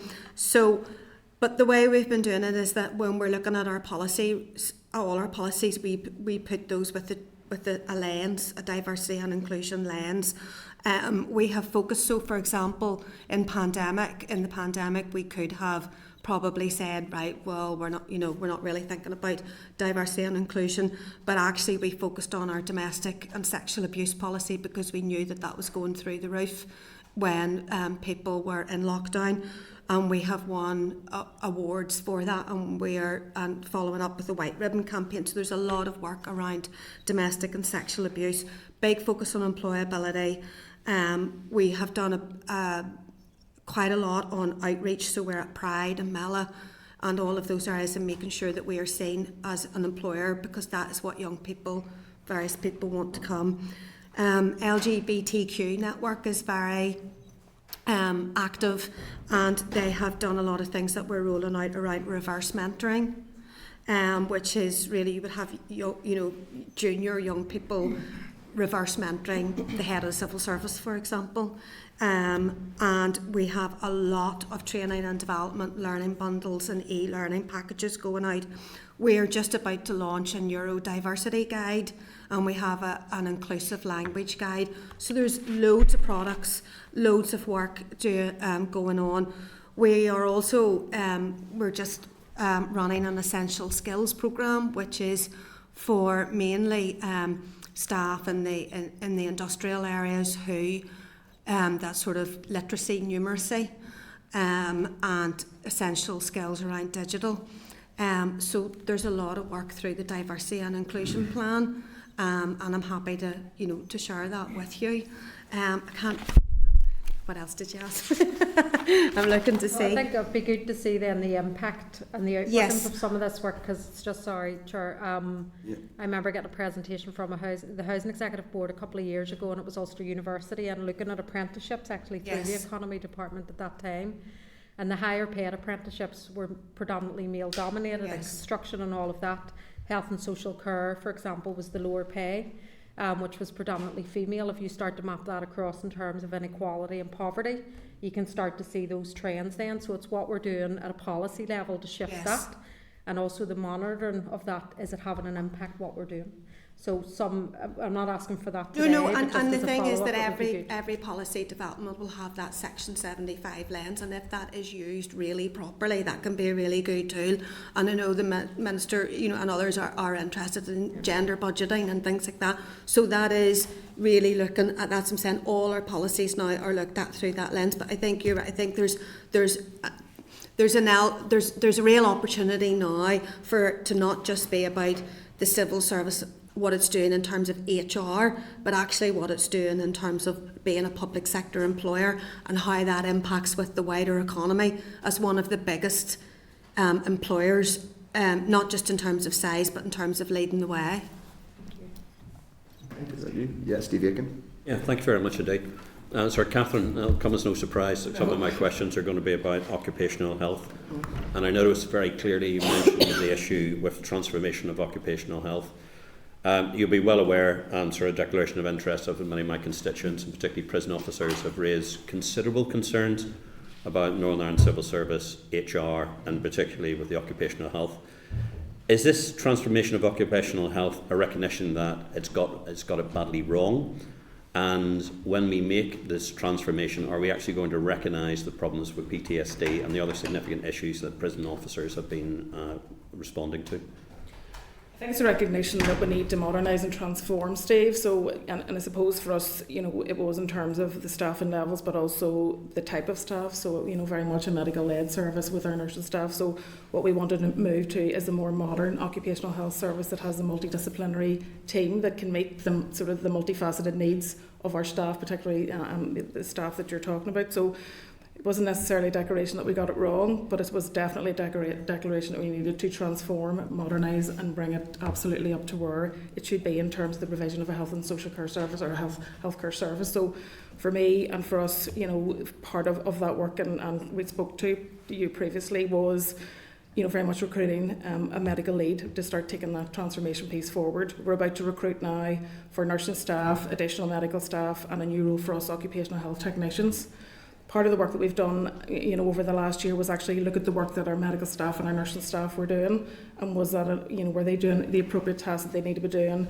Could we free them up to do other works and do some of that more specific work that you're talking about in terms of PTSD? So it's very much looking at how we shift and how we move and how we deliver a service that absolutely meets the needs of all of our staff and the varying needs that they have. So we're really hopeful that, you know, we're in a really good place now in terms of moving forward with our recruitment and delivering a really modern service that will help address some of those needs that I know you and your constituents are facing. Yeah, there's a very real concern, particularly amongst the sort of the prison officer population, that occupational health, because so much it had previously been outsourced, and they felt very uncomfortable, and I mean very uncomfortable, about some of the people they were being asked to talk to, about really traumatic issues they were dealing with, and they had real concerns about their personal security. Are those issues now being addressed?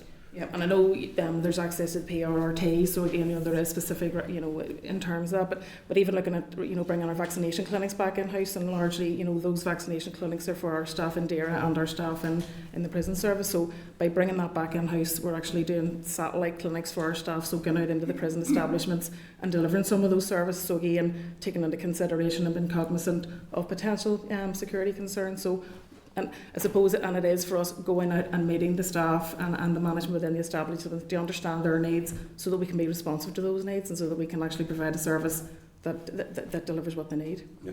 Like going in individual cases, we know that there's incidents where people who have not had the appropriate occupational health support and have been moved out of the prison service and actually had their careers terminated, and there have been real concerns about the sort of the level of support they've been getting. Is there any opportunity now to revisit some of those decisions that had been made, which have definitely worked against sort of members of the prison service who have given their all for over many years and have been mustered out on, quite frankly, grounds that wouldn't be accepted in any other sort of service, that definitely wouldn't be accepted in the PSNI, and definitely wouldn't be accepted in the armed forces, or indeed in sort of the prison service in England and Wales? We can certainly have a separate discussion, Steve, on any particular cases, but I suppose if cases have gone through processes and an appeal process, but again, if there is learning for us, absolutely, and I'm more than happy to have a further discussion with you on that, so that we can learn and potentially put mechanisms in place to address some of those issues. Okay, that's fine. And Jill, just one for you. Earlier we were talking about sort of permanent secretaries moving around. I think we've had 5 permanent secretaries in 5 years in the Department of Infrastructure. How can there be any level of institutional knowledge or understanding built up over that period of time? Because yeah, there is churn, but 5 in 5 years isn't churn. Yeah. That's inadequacy. Yeah. I can think of another couple of words, but I'm not going to use them. Well, I would need to look at the individual circumstances, but obviously that. It doesn't matter in the individual circumstances. 5 in 5 years. No, absolutely. But what I'm saying is, what was the reason? What was the rationale for that? Mm-hmm. Is what needs to be looked at. How did that come about? If that is the case, what was the rationale for it? And I can't recall whether it was, that the 5 people left and then or did they move? I would need to look back on that, which I said, was happy to do. But ultimately, I don't imagine that it was just done for the sake of it, and I suppose that's what I'm saying. We'd need to look and say what were the set of circumstances that led to that happening. Maybe with the indulgence of the chair, with the chair's question about sort of churn earlier on about permanent secretaries and the rest of it, might be useful if we could have a note to the committee about how that would Happy do. to come back. A reference to that would be helpful, thank you. Okay, thanks very much. Thank you, Steve. Cheers, thanks. Nicola. Thank you, Chair, and thank you both for your presentation here. I just want to follow on from Diane's question about when you were talking about recruitment and retention of staff and about those specific professions that you were finding difficult. And when you mentioned vets, actually, I also sit in the ERA committee, and the former chief vet, Robert Huey, had mentioned this as well. It was his last appearance at the committee about really how difficult their sector are finding it with getting vets. And I suppose what he was saying was that it wasn't just that it was more lucrative for vets to work in the private sector, but also the workload within DERA was just too great for so many staff, and that was putting them off as well.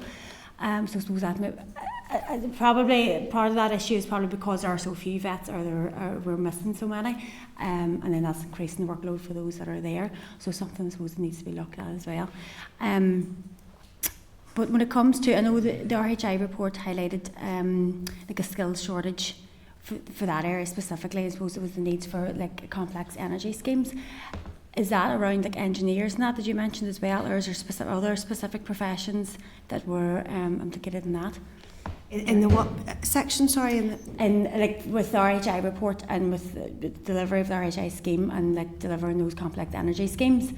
Right. Like, so it noted the skill shortage in that there area, so what work's been done in there? Yeah, from my memory that there was around the fact that like commercial skills, so managing contracts and that kind of thing, so maybe not just the deep, there is a mechanism to have that sort of, to bring somebody in who's a deep subject matter expert that maybe you wouldn't necessarily employ in a job. So you can bring either consultants in, or you can bring an individual in with deep subject matter expertise, and that can be agreed with the commissioners.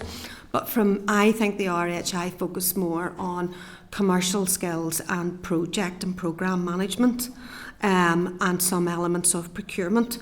And I know that all of those sort of areas of professions have been looked at, and there have been accredited skills programmes have been developed for that. So I think those were, I think the RHI skills that they flagged up are not necessarily the same as the skills issues that we're now dealing with. Okay, thank you for that. Another thing I want to move on about, you know, a massive issue at the minute now facing all employers is around the barriers faced to parents and families over childcare issues.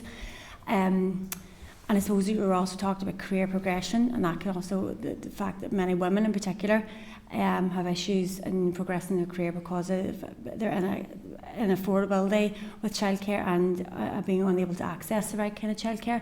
So are the civil service themselves taking on, have you discussed this internally, of things that maybe you can do, maybe a bit be more flexible with parents in that? Or I know there's been discussion before about even like having internal creches and things like that there. What kind of discussions have you had on that? So that would very much fall into the remit of that pay strategy that we're looking at, which is in terms of what are our benefits. So it's a pay and reward and pay and benefits strategy, and that would look at, you know, childcare vouchers, all of those types of things that we are doing, and whether or not. So there are a number of things that we have in place in terms of when we've looked at it very specifically from a gender lens, in terms, because we know it is still predominantly females who have those caring responsibilities, and not just children but other caring responsibilities.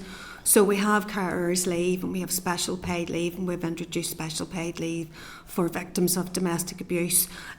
We have pretty sure I need to check up on the status of the childcare vouchers, but there is a scheme around that.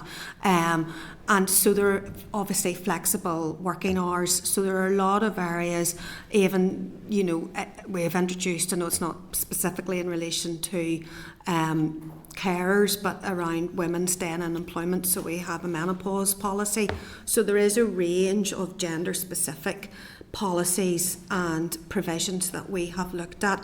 Specifically then in the pay and rewards, we would be looking at, and obviously we have to link with the external policy piece around the lack of a childcare strategy in Northern Ireland, but for us as an employer, we would be looking at anything that we could do, and we would be applying that lens over to say, well, are there specific areas where you're not attracting people people are leaving. Are they leaving? Why are they leaving? And what is there a benefits issue that could be that you could make a business case for? And that would all be part of that. But there is a lot already there, and I wonder, as well, is there something actually about sort of advertising ourselves and outreach, and in terms of actually what we do have to offer with the flexi and that we have term time working. There's a lot of things that that bringing all of those benefits together in terms of the employee value proposition, I think will be. We've spoken to women in business and other stakeholders as well about how we might better advertise. Yeah, I suppose maybe there's a communication piece there, but I'm glad to hear that you are taking all those things on board, and I'm sure it's something that has been raised with you multiple times, because there's an issue that's affecting so many families right now. But I appreciate that, and thank you, Chair. Okay, we've covered a lot there, and we've got a lot out of both of you. Probably earned your break. And HR terms, and I think this probably you could probably make a complaint to HR on the basis of having to endure questions from us all afternoon. I got my voice back anyway. Your voice back. Well, like you see, that's the thing. That's the thing about keeping here and asking you tough questions. It does help. Look, thank you very much. Unless members have any further questions, we will release you at this point. Thank you very much, and we look forward to. There are a couple of things we'll follow up on. We have a number of follow-up actions, and we put those through to the DALO. DALO. They'll come through via the DALO. Thank you both very much for your time. It's much appreciated. Thank you very much. Thank you.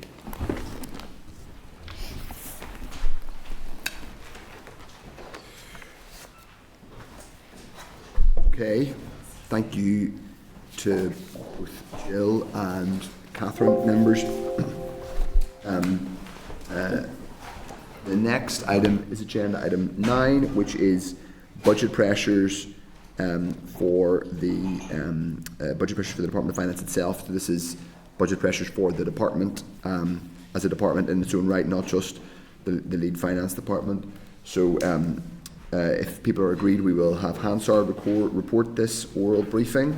Members, the clerk's memo and briefing papers are at 513 of your meeting pack.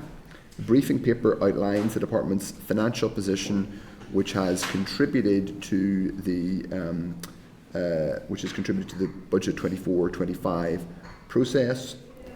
Members, at the meeting on the 20th of March, the committee agreed to write to the Minister for Finance, seeking the most up-to-date position in relation to timings and process for agreeing the budget for 24-25. The Minister's response can be found at page 33 of the tabled pack. The Minister has indicated that once the Executive has agreed a budget for 24-25, officials will brief the committee on the outcome. This could be at next week's meeting. Should it be agreed by the Executive at that point? I suppose they could theoretically agree to it tomorrow. I don't know if it's on the agenda for tomorrow, but we'll find out hopefully quickly. Members, officials are attending today to give us a detail on the DOF, the Department of Finance departmental position on a specific Department of Finance areas facing budget pressures going forward. Officials will also be able to answer questions about the proposals to address the potential budget shortfall. So attending the meeting are Stuart Barnes and Shauneen Ferguson. Obviously, you have to empathise with Stuart and Shauneen because they're the people who have to negotiate with their own departmental colleagues for a departmental budget. So it's very, either very tough because it's a bit like Caesar's wife, as they say. But look, welcome Stuart and Shauneen, and we'd ask you to give a brief opening statement if possible, and then we'll have time for questions. And thank you for being patient waiting. Okay, I'll just, if you want, I'll take you briefly through the paper. I'll not go through it because it is quite a long paper. Yeah. But briefly, the exercise that we were set out at the beginning of this, and as you're aware, it's a very challenging year with the central funds.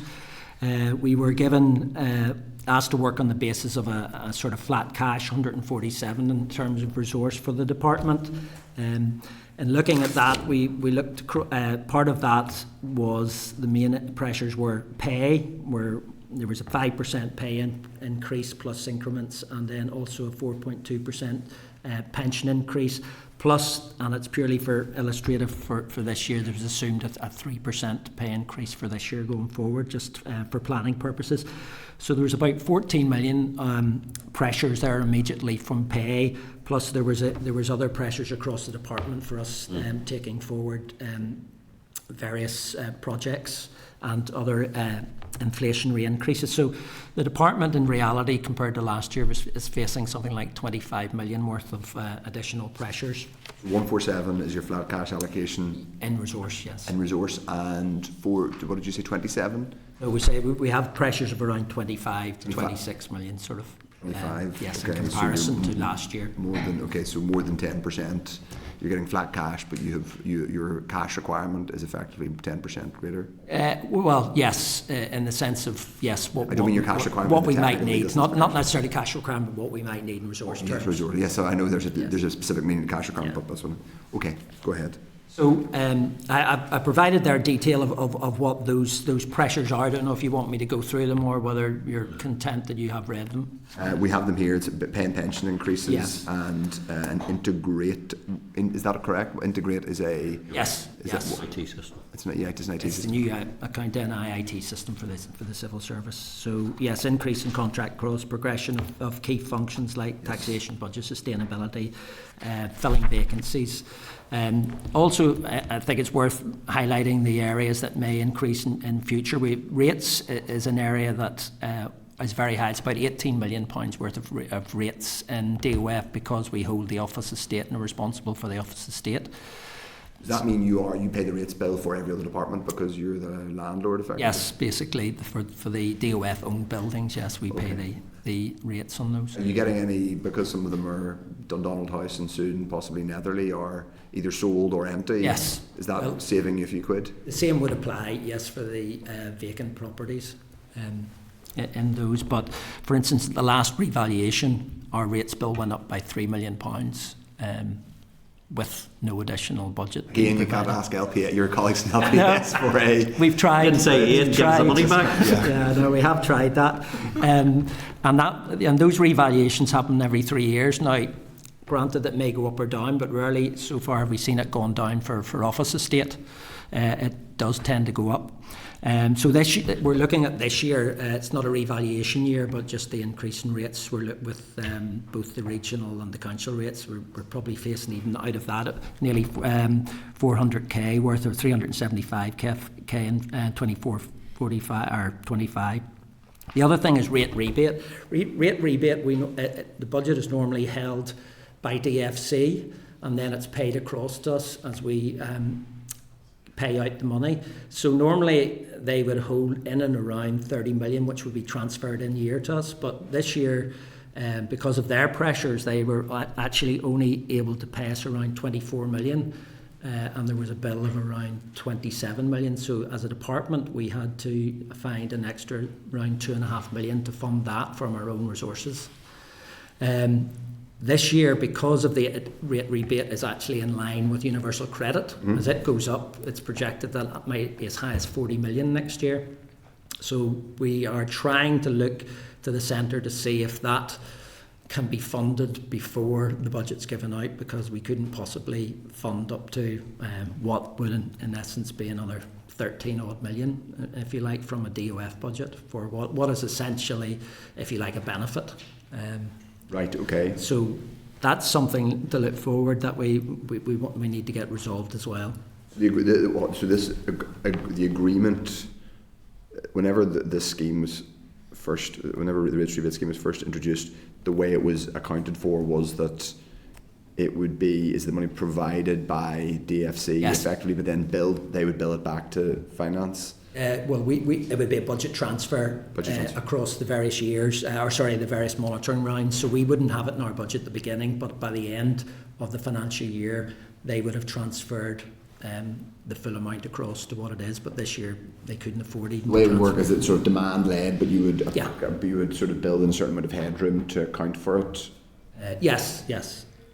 But they would transfer the budget then. The expectation that's going to be significantly higher means that you need that needs to be Well, if they couldn't afford the full, actually 27 million this year, then there's no way they could have afforded up to 40 million next year. So we're looking at a way of dealing with that in a different way. The sense is that that's an additional pressure on top of the. Yeah, the yes, other two that's that not are- included within that. It's not on the 27. No. Okay, so we've set out some proposals there on page 6 as to how we might meet these, and I would have to say from the very beginning that these are merely proposals, and we've looked at them, but they may have to be reviewed as we go through, and once we get our final budget set, and those looking at the application of accounting treatment. Now, this is actually treating it properly. So some costs are treated as resource and some costs are treated capital, and it's the interpretation as to how that should be. So we're not suggesting that we're doing anything wrong here. We're just making sure that everything is accounted for in the right basket, if you like, and that where possible, if it's allowed under accounting terms, properly looked at and reviewed, then that we could move some costs towards capital. Now, I appreciate capital isn't particularly plentiful either at the moment, so there's still issues around getting bids met on that amount that we transfer over. Yeah. There's increased income, which again, we're looking at some internal charges because, as you know, that we're basically a shared service for a lot of the other departments. So we would have to put our costs up to cover where our costs. We would have to put our charges up to cover costs to the other departments. We're looking at that, but we're also looking at how potentially we could charge more externally, whether that's providing the services wider to maybe some GD departments, as in LPS services. There may be also the fact that we're not fully covering the full cost of rates collection from the council. But that would have to be negotiated with them as to how it comes in. There's the estate rationalisation.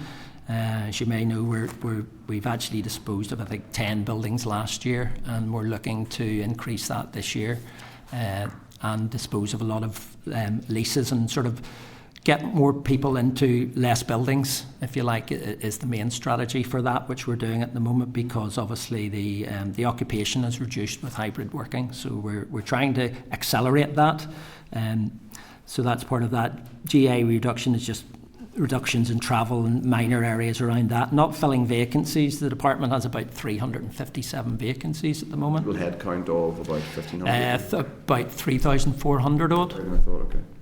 It's 10% basically, or close to. Yeah, in and around that. So we're looking to maybe not filling some of those. Obviously, some of them will have to be filled, and some of those vacancies will be income generating as well, which wouldn't have an impact. So it's looking at maybe not filling some of those vacancies. Maintenance reduction, which again we would have to look at in more detail, because we're very concerned that maintenance is reaching a level where any further reductions might impact on the likes of health and safety. So we want to make sure that isn't the case. And then stopping projects, and some of those projects that we talk about in stopping projects, we have a lot of them are IT projects, so it's providing service to some of the other departments. We might have to stop things like reducing BCS, some of the NISRA projects that we have at the moment. It might be reducing some of the LPS projects and even some of the DSO modernisation projects. So we're looking very carefully at what we can stop spending without impacting too much externally. And then again, the two big projects that we have. Nova is the big LPS project, which is looking at the rates and the valuation areas and land registry. And also, is there a risk with Nova? And this might be an ignorant question, but I mean, one of the things we asked LPS is about them as income generators, obviously, because they they obviously charge for conveyancing solicitors and other people who need to use their services. Nova, would halting or delaying investment in Nova harm their commercial potential? Well, it would, because Nova, that's what it's looking to do, and even with Nova on the revenue raising on the rates, part of Nova's the big part is that it would bring in maybe about 40 million worth of rates going forward. By the time it reached 29-30, in and around that time. So what we're talking about there, and it's a new system. So the system is looking to join up valuation rates and things and make it a much more informative system. Yes. And bring more revenue in. There's also a small element of about 2.5 million of savings in staff costs and things as well on that. So it's something we don't want to do, put it that way, and it would provide a better service to the public, a much better self-service to the public from that point of view. Sorry, we're just going to this point, Yeah, just a very, very quick one. So is the proposal to actually stop Nova and integrate 8, or is the proposal not to go to the next level of funding on it? Well, it would have to stop at the moment unless funding is provided going forward on notes. So there's two elements to that. That's the funding they have at the moment sitting in their baselines. Yeah. Part of this is predicated as well on bids that we have going forward. So if we didn't get the bids going forward, there would be no point in moving these further. But we've also signed contracts for these, haven't we? No, we haven't an integrate. There's an intent to award a contract, but we haven't actually awarded the contract yet, and there's no commitment yet to do that. Okay. So integrates into the other part then is the fact that integrate, we have systems that are 17 years old, trying to move forward in our financial and HR systems, and it would benefit better ways of working, and there's about 14 million worth of savings can come out of Nova if we can take this forward. Okay. So we have put bids in. As you can see, we put bids in for Integrate to take it forward. We put bids in for Nova. So between those, there's about 17-18 million. We're looking bids in to progress key functions. That's in around the budget sustainability and the fiscal framework and some census and COVID work. And we also increase in contract costs. Those are sort of big IT, mainly contracts that we can't necessarily charge out where there are inflationary costs and things involved in it. And then obviously with the return of the executive, we've stepped a lot of posts down to try and make savings in previous years, which we're trying to obviously get back so we can do our work properly as far as servicing the executive. And then again, finally then capital bids are listed on page 9 there, and we've got up to sort of 49 million worth of capital. The big one there being Nova, and that's the land registry and LPS projects or capital projects. So that's the big one. Normally, at the moment, we're quite a small capital spending department, about 37 million at the moment. So the increase in that is due mainly to the big Nova bid on that. Okay.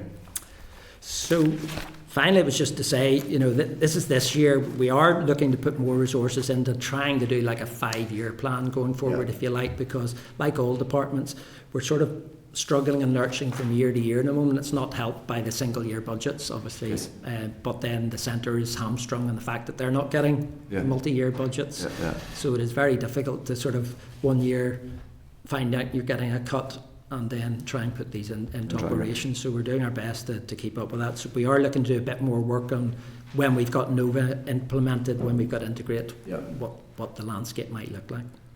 Just so to summarise, at the minute you are going to have to find £27 million of cuts effectively, or 26 million, yes, is what we're looking, depending what how many of our bids obviously we get met as well. Yeah, okay, and that could be, so that's, and you're not, I mean, this is based on the 24-25, I understand that we might want to talk about this. There is an embargoed statement about slightly increased allocations, but that's where you are, is that pressure? We're not particularly hopeful on getting all our bids met, put it that way.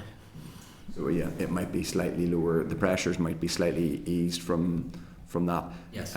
Okay, that's useful. Is there any way, just, I mean, I suppose for me, first of all, I mean, in terms of savings on Nova, for example, so if you're stopping Nova, the saving from stopping Nova is about 2.6 million is the calculation, but is that effectively pausing activity and procurement for financial year 24-25, that's how much it would save. That doesn't cancel the project, it just stops. Well, it in effect freezes it and stops doing it for that year, and it may be that you may have to go back and start doing various work on You're procuring maybe more. You can't, that number won't be static because the 2.6 might increase based on, or is it a contract?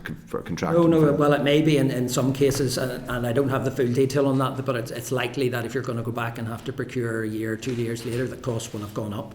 Yes. I think it's unlikely they'll ever come down. Put it that way. Okay. So that's the budget they have at the moment that you would be saving. That's their baseline budget, but they need a lot more actually to take it forward, as you can see from the bids there. Yeah.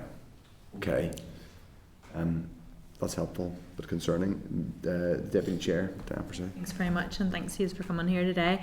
I wanted to ask in terms of the increased income, like it's quite a big number, 7.3 million potential extra income you could get from charging other departments, and whenever we're looking at things like potential to remove rate relief, and that would effectively increase the burden on rates on members of the public, the fact that there's potential for within the department to increase their charges to other departments, it's very, very attractive, and it's where we would rather see the money coming from if the DOF are undercharging other departments for their actual services. So I was wondering how advanced are discussions on that, and what sort of timeline could we expect to see some of those savings realised and captured in the budget? Well, I would say they're not all internal. Some of them are external. From a lot of the LPS ones would be impacting on councils and would be, having looked at them, and this is where we have had that rider in there to say that some of them will take a lot more investigation as to whether they can actually be delivered or not. The downside of charging other departments is it's almost circular because it's coming out of the Northern Ireland block. So if we charge another department, let's say a figure of £2 million, well, that's £2 million less they have to provide whatever services they have. So it is circular in that sense. But we as a shared service centre really have nowhere else to go unless it's an external. So it's getting that balance between not charging for the services that we provide, and that's all that we're really trying to do at the moment. Thank you. In terms of the not filling the vacancies for a saving, I just wondered, is there any particular functionalities or teams or departments that most of those vacancies sit in, or is it spread right across the board? Well, it is spread across the board. DOF has a much higher share of, if you like, professional services, and as in procurement, accountancy, and those. So there is a big problem actually just getting those posts filled at the moment because of a lot of it's down to the availability in the market isn't there, and we can't get the people in on that. So some of them aren't being filled naturally because we just can't get the people in to do it when we go out on the recruitment drives, that we're not getting the sufficient numbers in. Some of it's happening naturally, but generally I can't say it's in one area in particular, it's across the board. And we would need to look at, what's going to have the least impact. Yeah, no, absolutely. And in terms of the, estate rationalisation, you talked about, so the rates bills all come into the Department of Finance because, you own it as the landlord. So if you're going to sell off property, so will the benefit of the money for the sale all hit into the Department of Finance, and you'll see the most of the benefit of that in your budget? That's not necessarily. There's two elements to that. We will... we'll have savings as far as rates, rent and things are concerned, maintenance and indeed energy bills and utility bills. But the actual receipt from selling a building comes as capital, and it doesn't necessarily come back to DOF. If we sell it in year and make a case that we can spend that money in year, well, that's fine. But if we can't spend it in year, then it will go back to the centre as such. So it's not guaranteed that. And as you probably know, you can't carry money over from one year to the other. So therein lies the problem in the Office of State. We would love to get all the money back in again and actually spend it on updating and trying to keep the Office of State in a better condition than it is. But the rules don't necessarily allow that. I appreciate that, and in the Department of Finance, as you say, there's very little movement, on anything for savings or potential. You're very tight in what you have, and I appreciate that. Thank you. Okay. Thank you very much. Steve Aiken. Oh, Yeah, sorry. thanks, Jerry. It's Jerry Connell. Apologies, Steve. Thanks. Yeah, I mean, obviously the talk about services being reduced and cut is concerning, to put it mildly, but, you know, somewhat a return to type. Under our tables provided, Stuart, there's stopping projects, title 6.2 million, but those projects aren't embassies what could be stopped. Do you have any breakdown of what they could or may be? Well, we things like DSO modernisation project, reducing cybersecurity and health checks and LPS, slowing down the NOVA valuation project. We've got in Nisra slowing down labour market surveys. In SPAR, we've got things like reducing the work done by the business consultancy service. We've got reducing health checks and things in what was IT Assist, but it's now called DSF, which is the IT element of it, and wider services to wider IT services to other departments. So they tend to be more internal than external. Okay, I mean, cyber security being reduced obviously is a bit of a warning sign, because all the warnings we get, you know, in Stormont and outside, so that sounds quite concerning. Have you considered or talked about working towards a managed overspend? No. No? Okay, well, And I'm not sure as a Department of Finance we would want to do that. Well, I think it's worth considering, especially the projects that may not be delivered. Can you remind me the NOVA scheme, that's Fujitsu involved in that as well? They are involved in an element of it, yeah. Yeah, I just think it's pretty astounding that I think the part of the LPS other contract is 125 million, I think, being paid to Fujitsu, which is obviously being held up at the moment due to a legal challenge, and then we're talking about several more £1 million being paid to a company that's being challenged right across the board, but the department is saying that they're facing challenges of 26 million, if I picked up the figure correctly. So to me that just seems astounding, and I appreciate there's updating of IT systems, and it's something that I'm definitely not an expert in, but to me that should be some sort of review, looking at again the Fujitsu contracts across the board. Never mind the principle and ethical practices because of Horizon scandal, but whether that's good value for money, I think it's screaming out at me. So I don't know, aside from the Minister's response to questions on Tuesday, has there been any re-looking at the Fujitsu contracts across the department? Not in general. I mean, as you're aware, there is a case being taken forward on the land registry one, but not in general. There's no review of Fujitsu as such. Thanks. Okay, next is Steve Aiken. Okay, thanks very much indeed. Sorry, Stuart, every time, and I think sort of declaration of interest, both Matthew and Owen and I previously had lots of briefs from Neil, and I think you were there yourself, and every single time he talked about we need to update our IT systems, or else we're not going to be able to deliver any form of transformation across the civil service. And what's more, unless we do this, where the whole system is likely to collapse, because it already has collapsed a couple of times and it's no longer supportable. Yet the proposals here are for NOVA and Integrate 8 to be either slowed down or halted for a particular period of time. This must be glowing risk red in every risk register there is there for this to happen. It's speaking from my previous experience in the Ministry of Defence, it's nearly like we're putting something up there that's supposed to be so huge that nobody will ever take it. So therefore, we're putting it there just to demonstrate where we are. Is this actually a serious? No, well, I think, I mean, as you can see, probably at the back of the briefing, we provided the committee with some charts as to where our spend is. We are a big, most of our spend is on staff. We don't have lots of programmes like other departments to take money from. We don't have the money in this budget, in our budget. You know, these are new projects, so we're trying to carry on providing the services that we already have, and on top of that, then these are new projects. So as a department, there's no way we can afford the tens of millions, if you like, each year that's going on top of, unless we stop something else. So no, it's certainly not. something that we're putting forward as a false impression that we'll never stop it, because but I think we're emphasising the point, these are very important projects and they need to be done, so they need to be funded.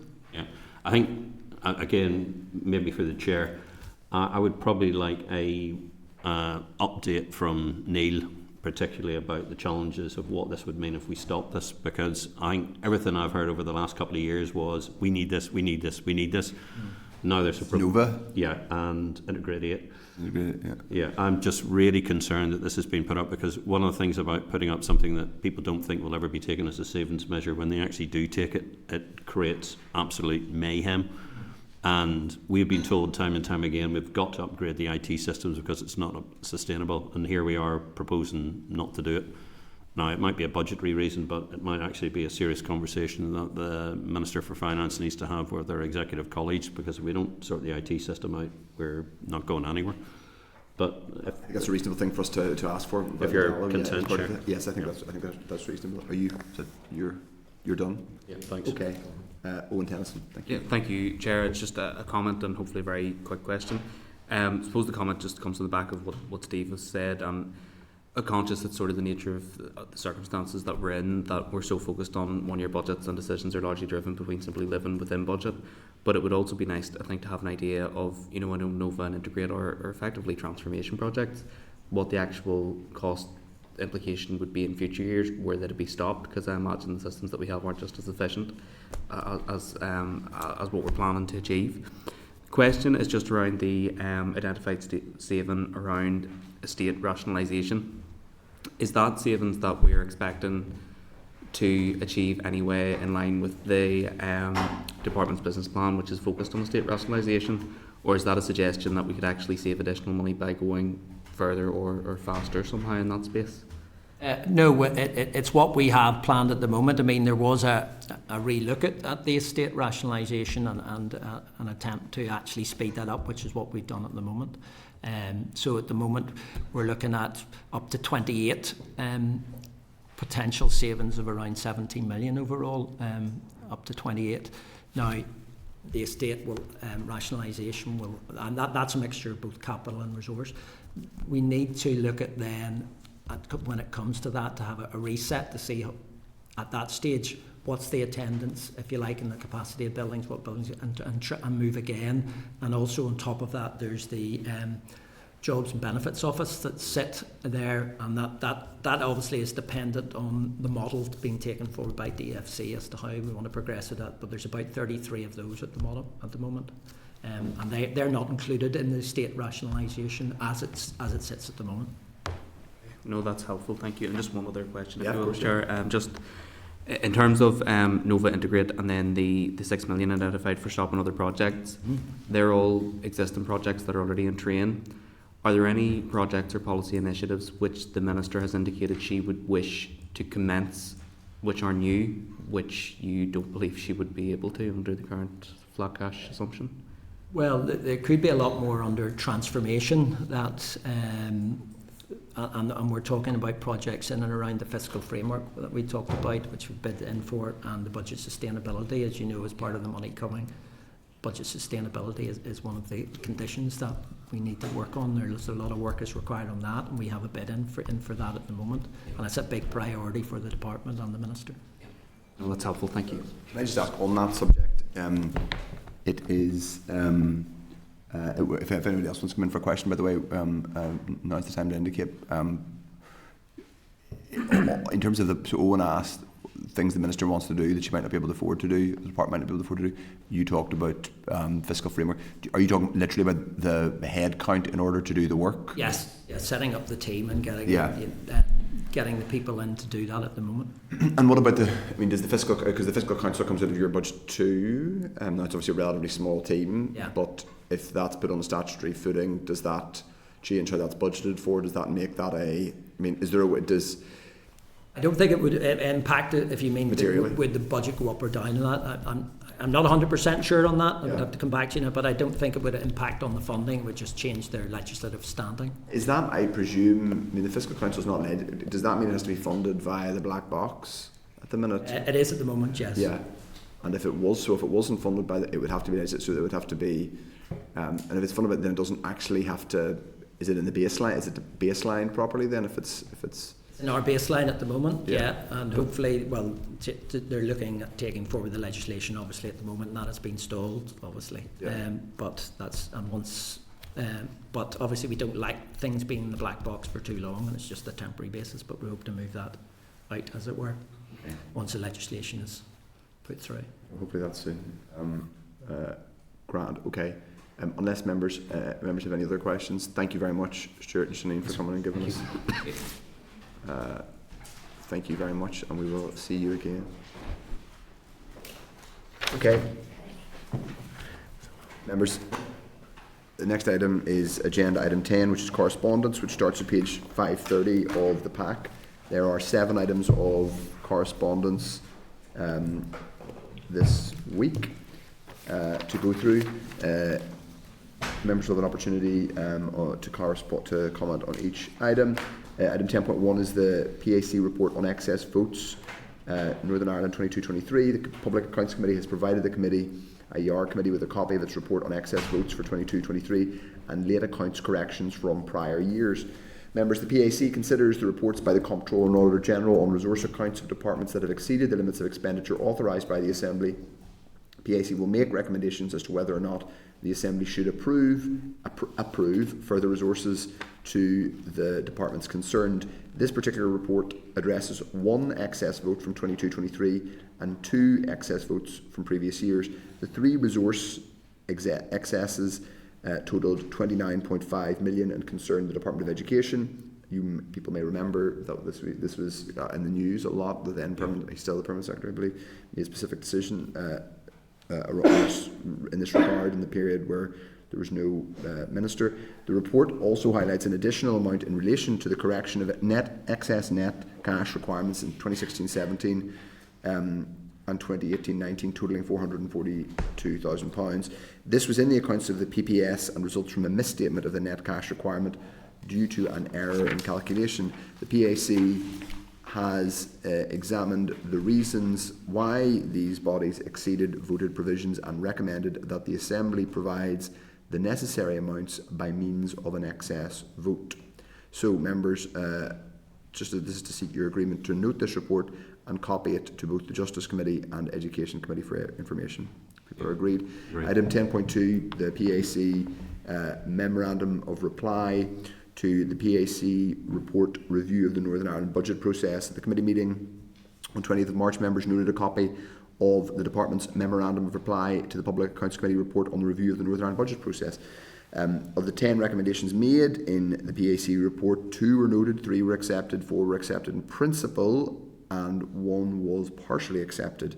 Members had previously agreed that this issue should be brought forward to the committee's strategic planning session on 24th of April. The PAC has now formally referred this report to the committee and indicated it would be requesting an update on departmental progress to address PAC recommendations in 12 months' time.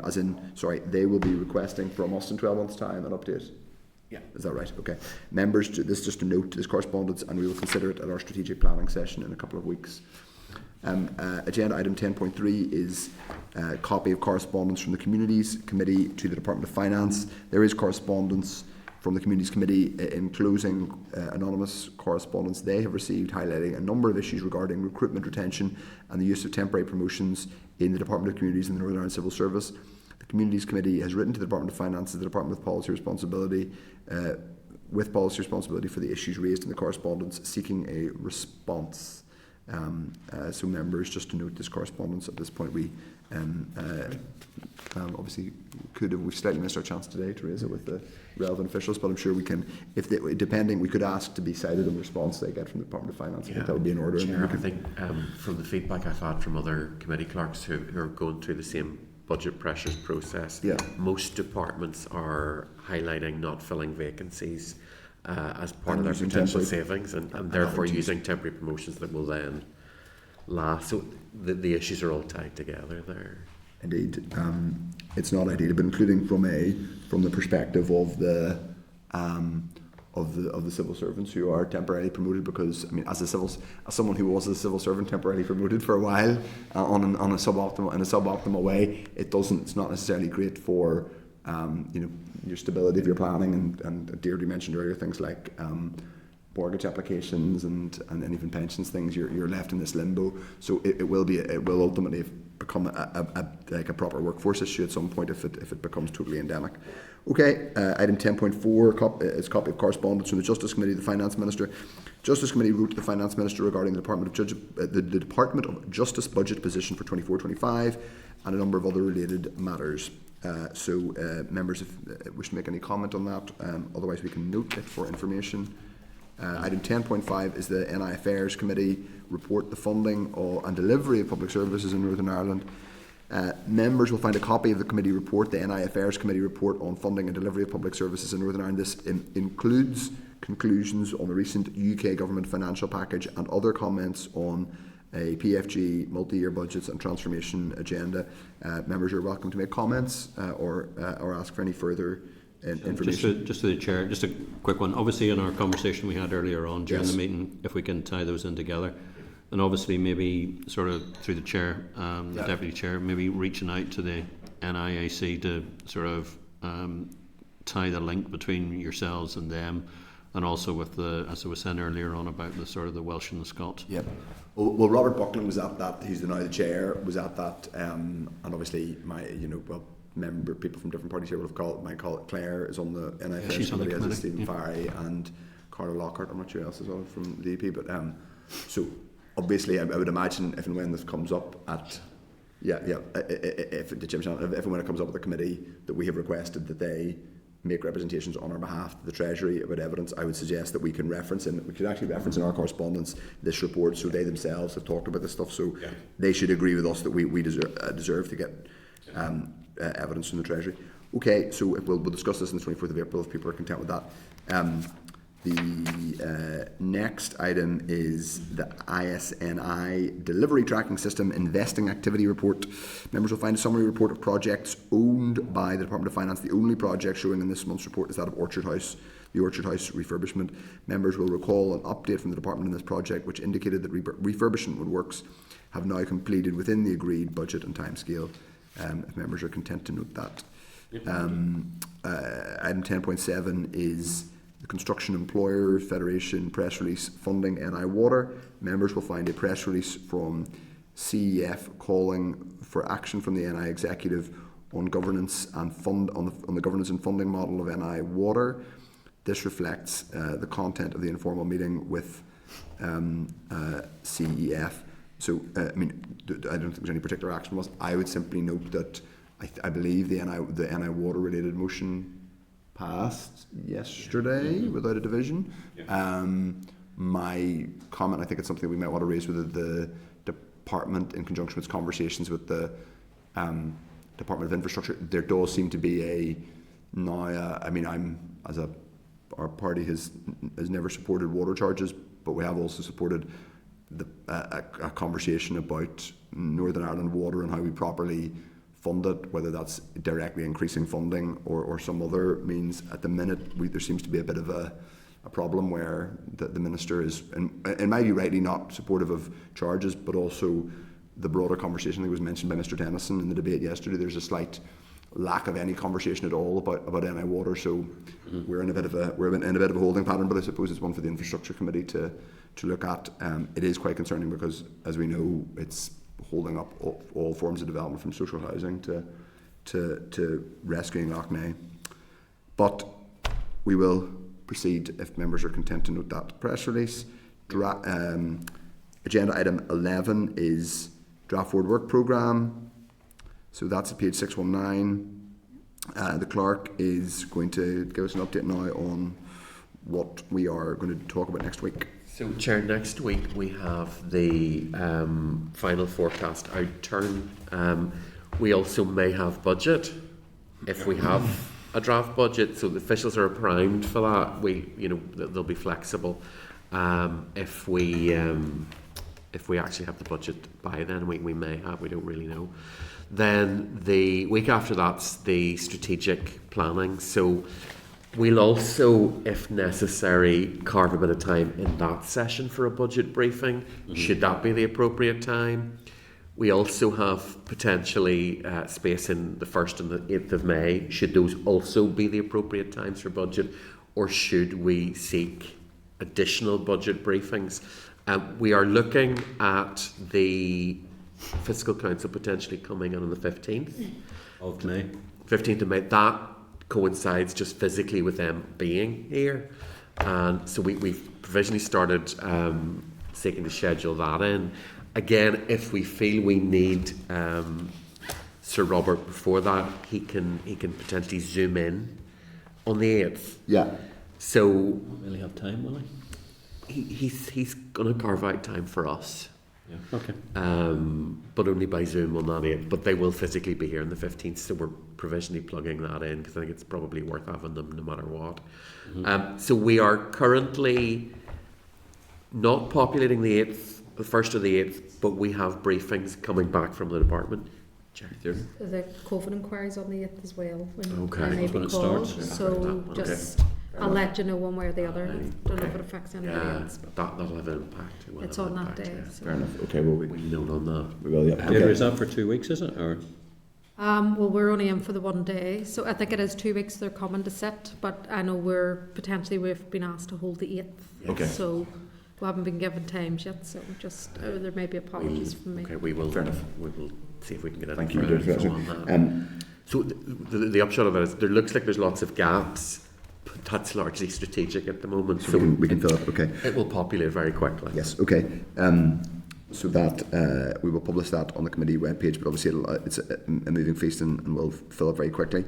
Agenda item 12 is any other business. I have an item which is germane to, well, it's come up during this session, which is that we've got an embargoed written ministerial statement. And I've emailed that out. and that's been emailed to members now. But of courtesy on this occasion, I won't discuss the details of that, but I have a long-standing concern and query about the use of embargoes for, as someone who worked as a press officer and PR person in different contexts, embargoes are used in a PR context to hold media organisations to particular, and they're sometimes used if there's going to be a statement an oral statement to the Assembly that a minister's giving, or indeed there's a commercial reason why a piece of information needs to be held. I personally would like to. I'm slightly at a loss as to what the legal or purpose of this embargo is. So I would like to know from you. The purpose of this embargo is so that the committee is getting it as a courtesy before it is published or any more widely circulated. Then it will go to members in other relevant groups. So it's a courtesy thing so that the committee has it. And the embargo means the committee has potentially time to deal with it. Coming during the committee meeting is not always helpful, but because we are so electronically blessed, members I all suppose have the question is still interesting. that's my understanding. And as a courtesy, I suppose it's welcome, but I'm just slightly intrigued as to why not just release it. Why is it to tomorrow morning? So it's just to get an explanation of that. I'm not suggesting there's anything malign. It would be helpful to understand what the context of the embargo is and if there's a legal reason why. Okay, that's it really. Unless any other members have any other business. In that case, we will adjourn. The next committee meeting is on Wednesday, the 17th of April at 2 o'clock. Back in this room, room 21. Thank you. Committee Room 21. Sound.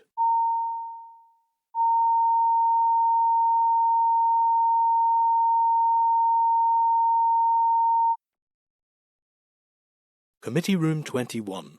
Sound.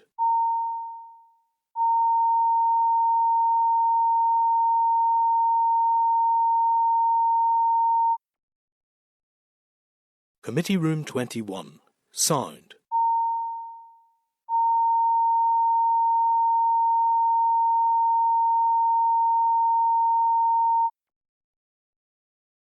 Committee Room 21. Sound.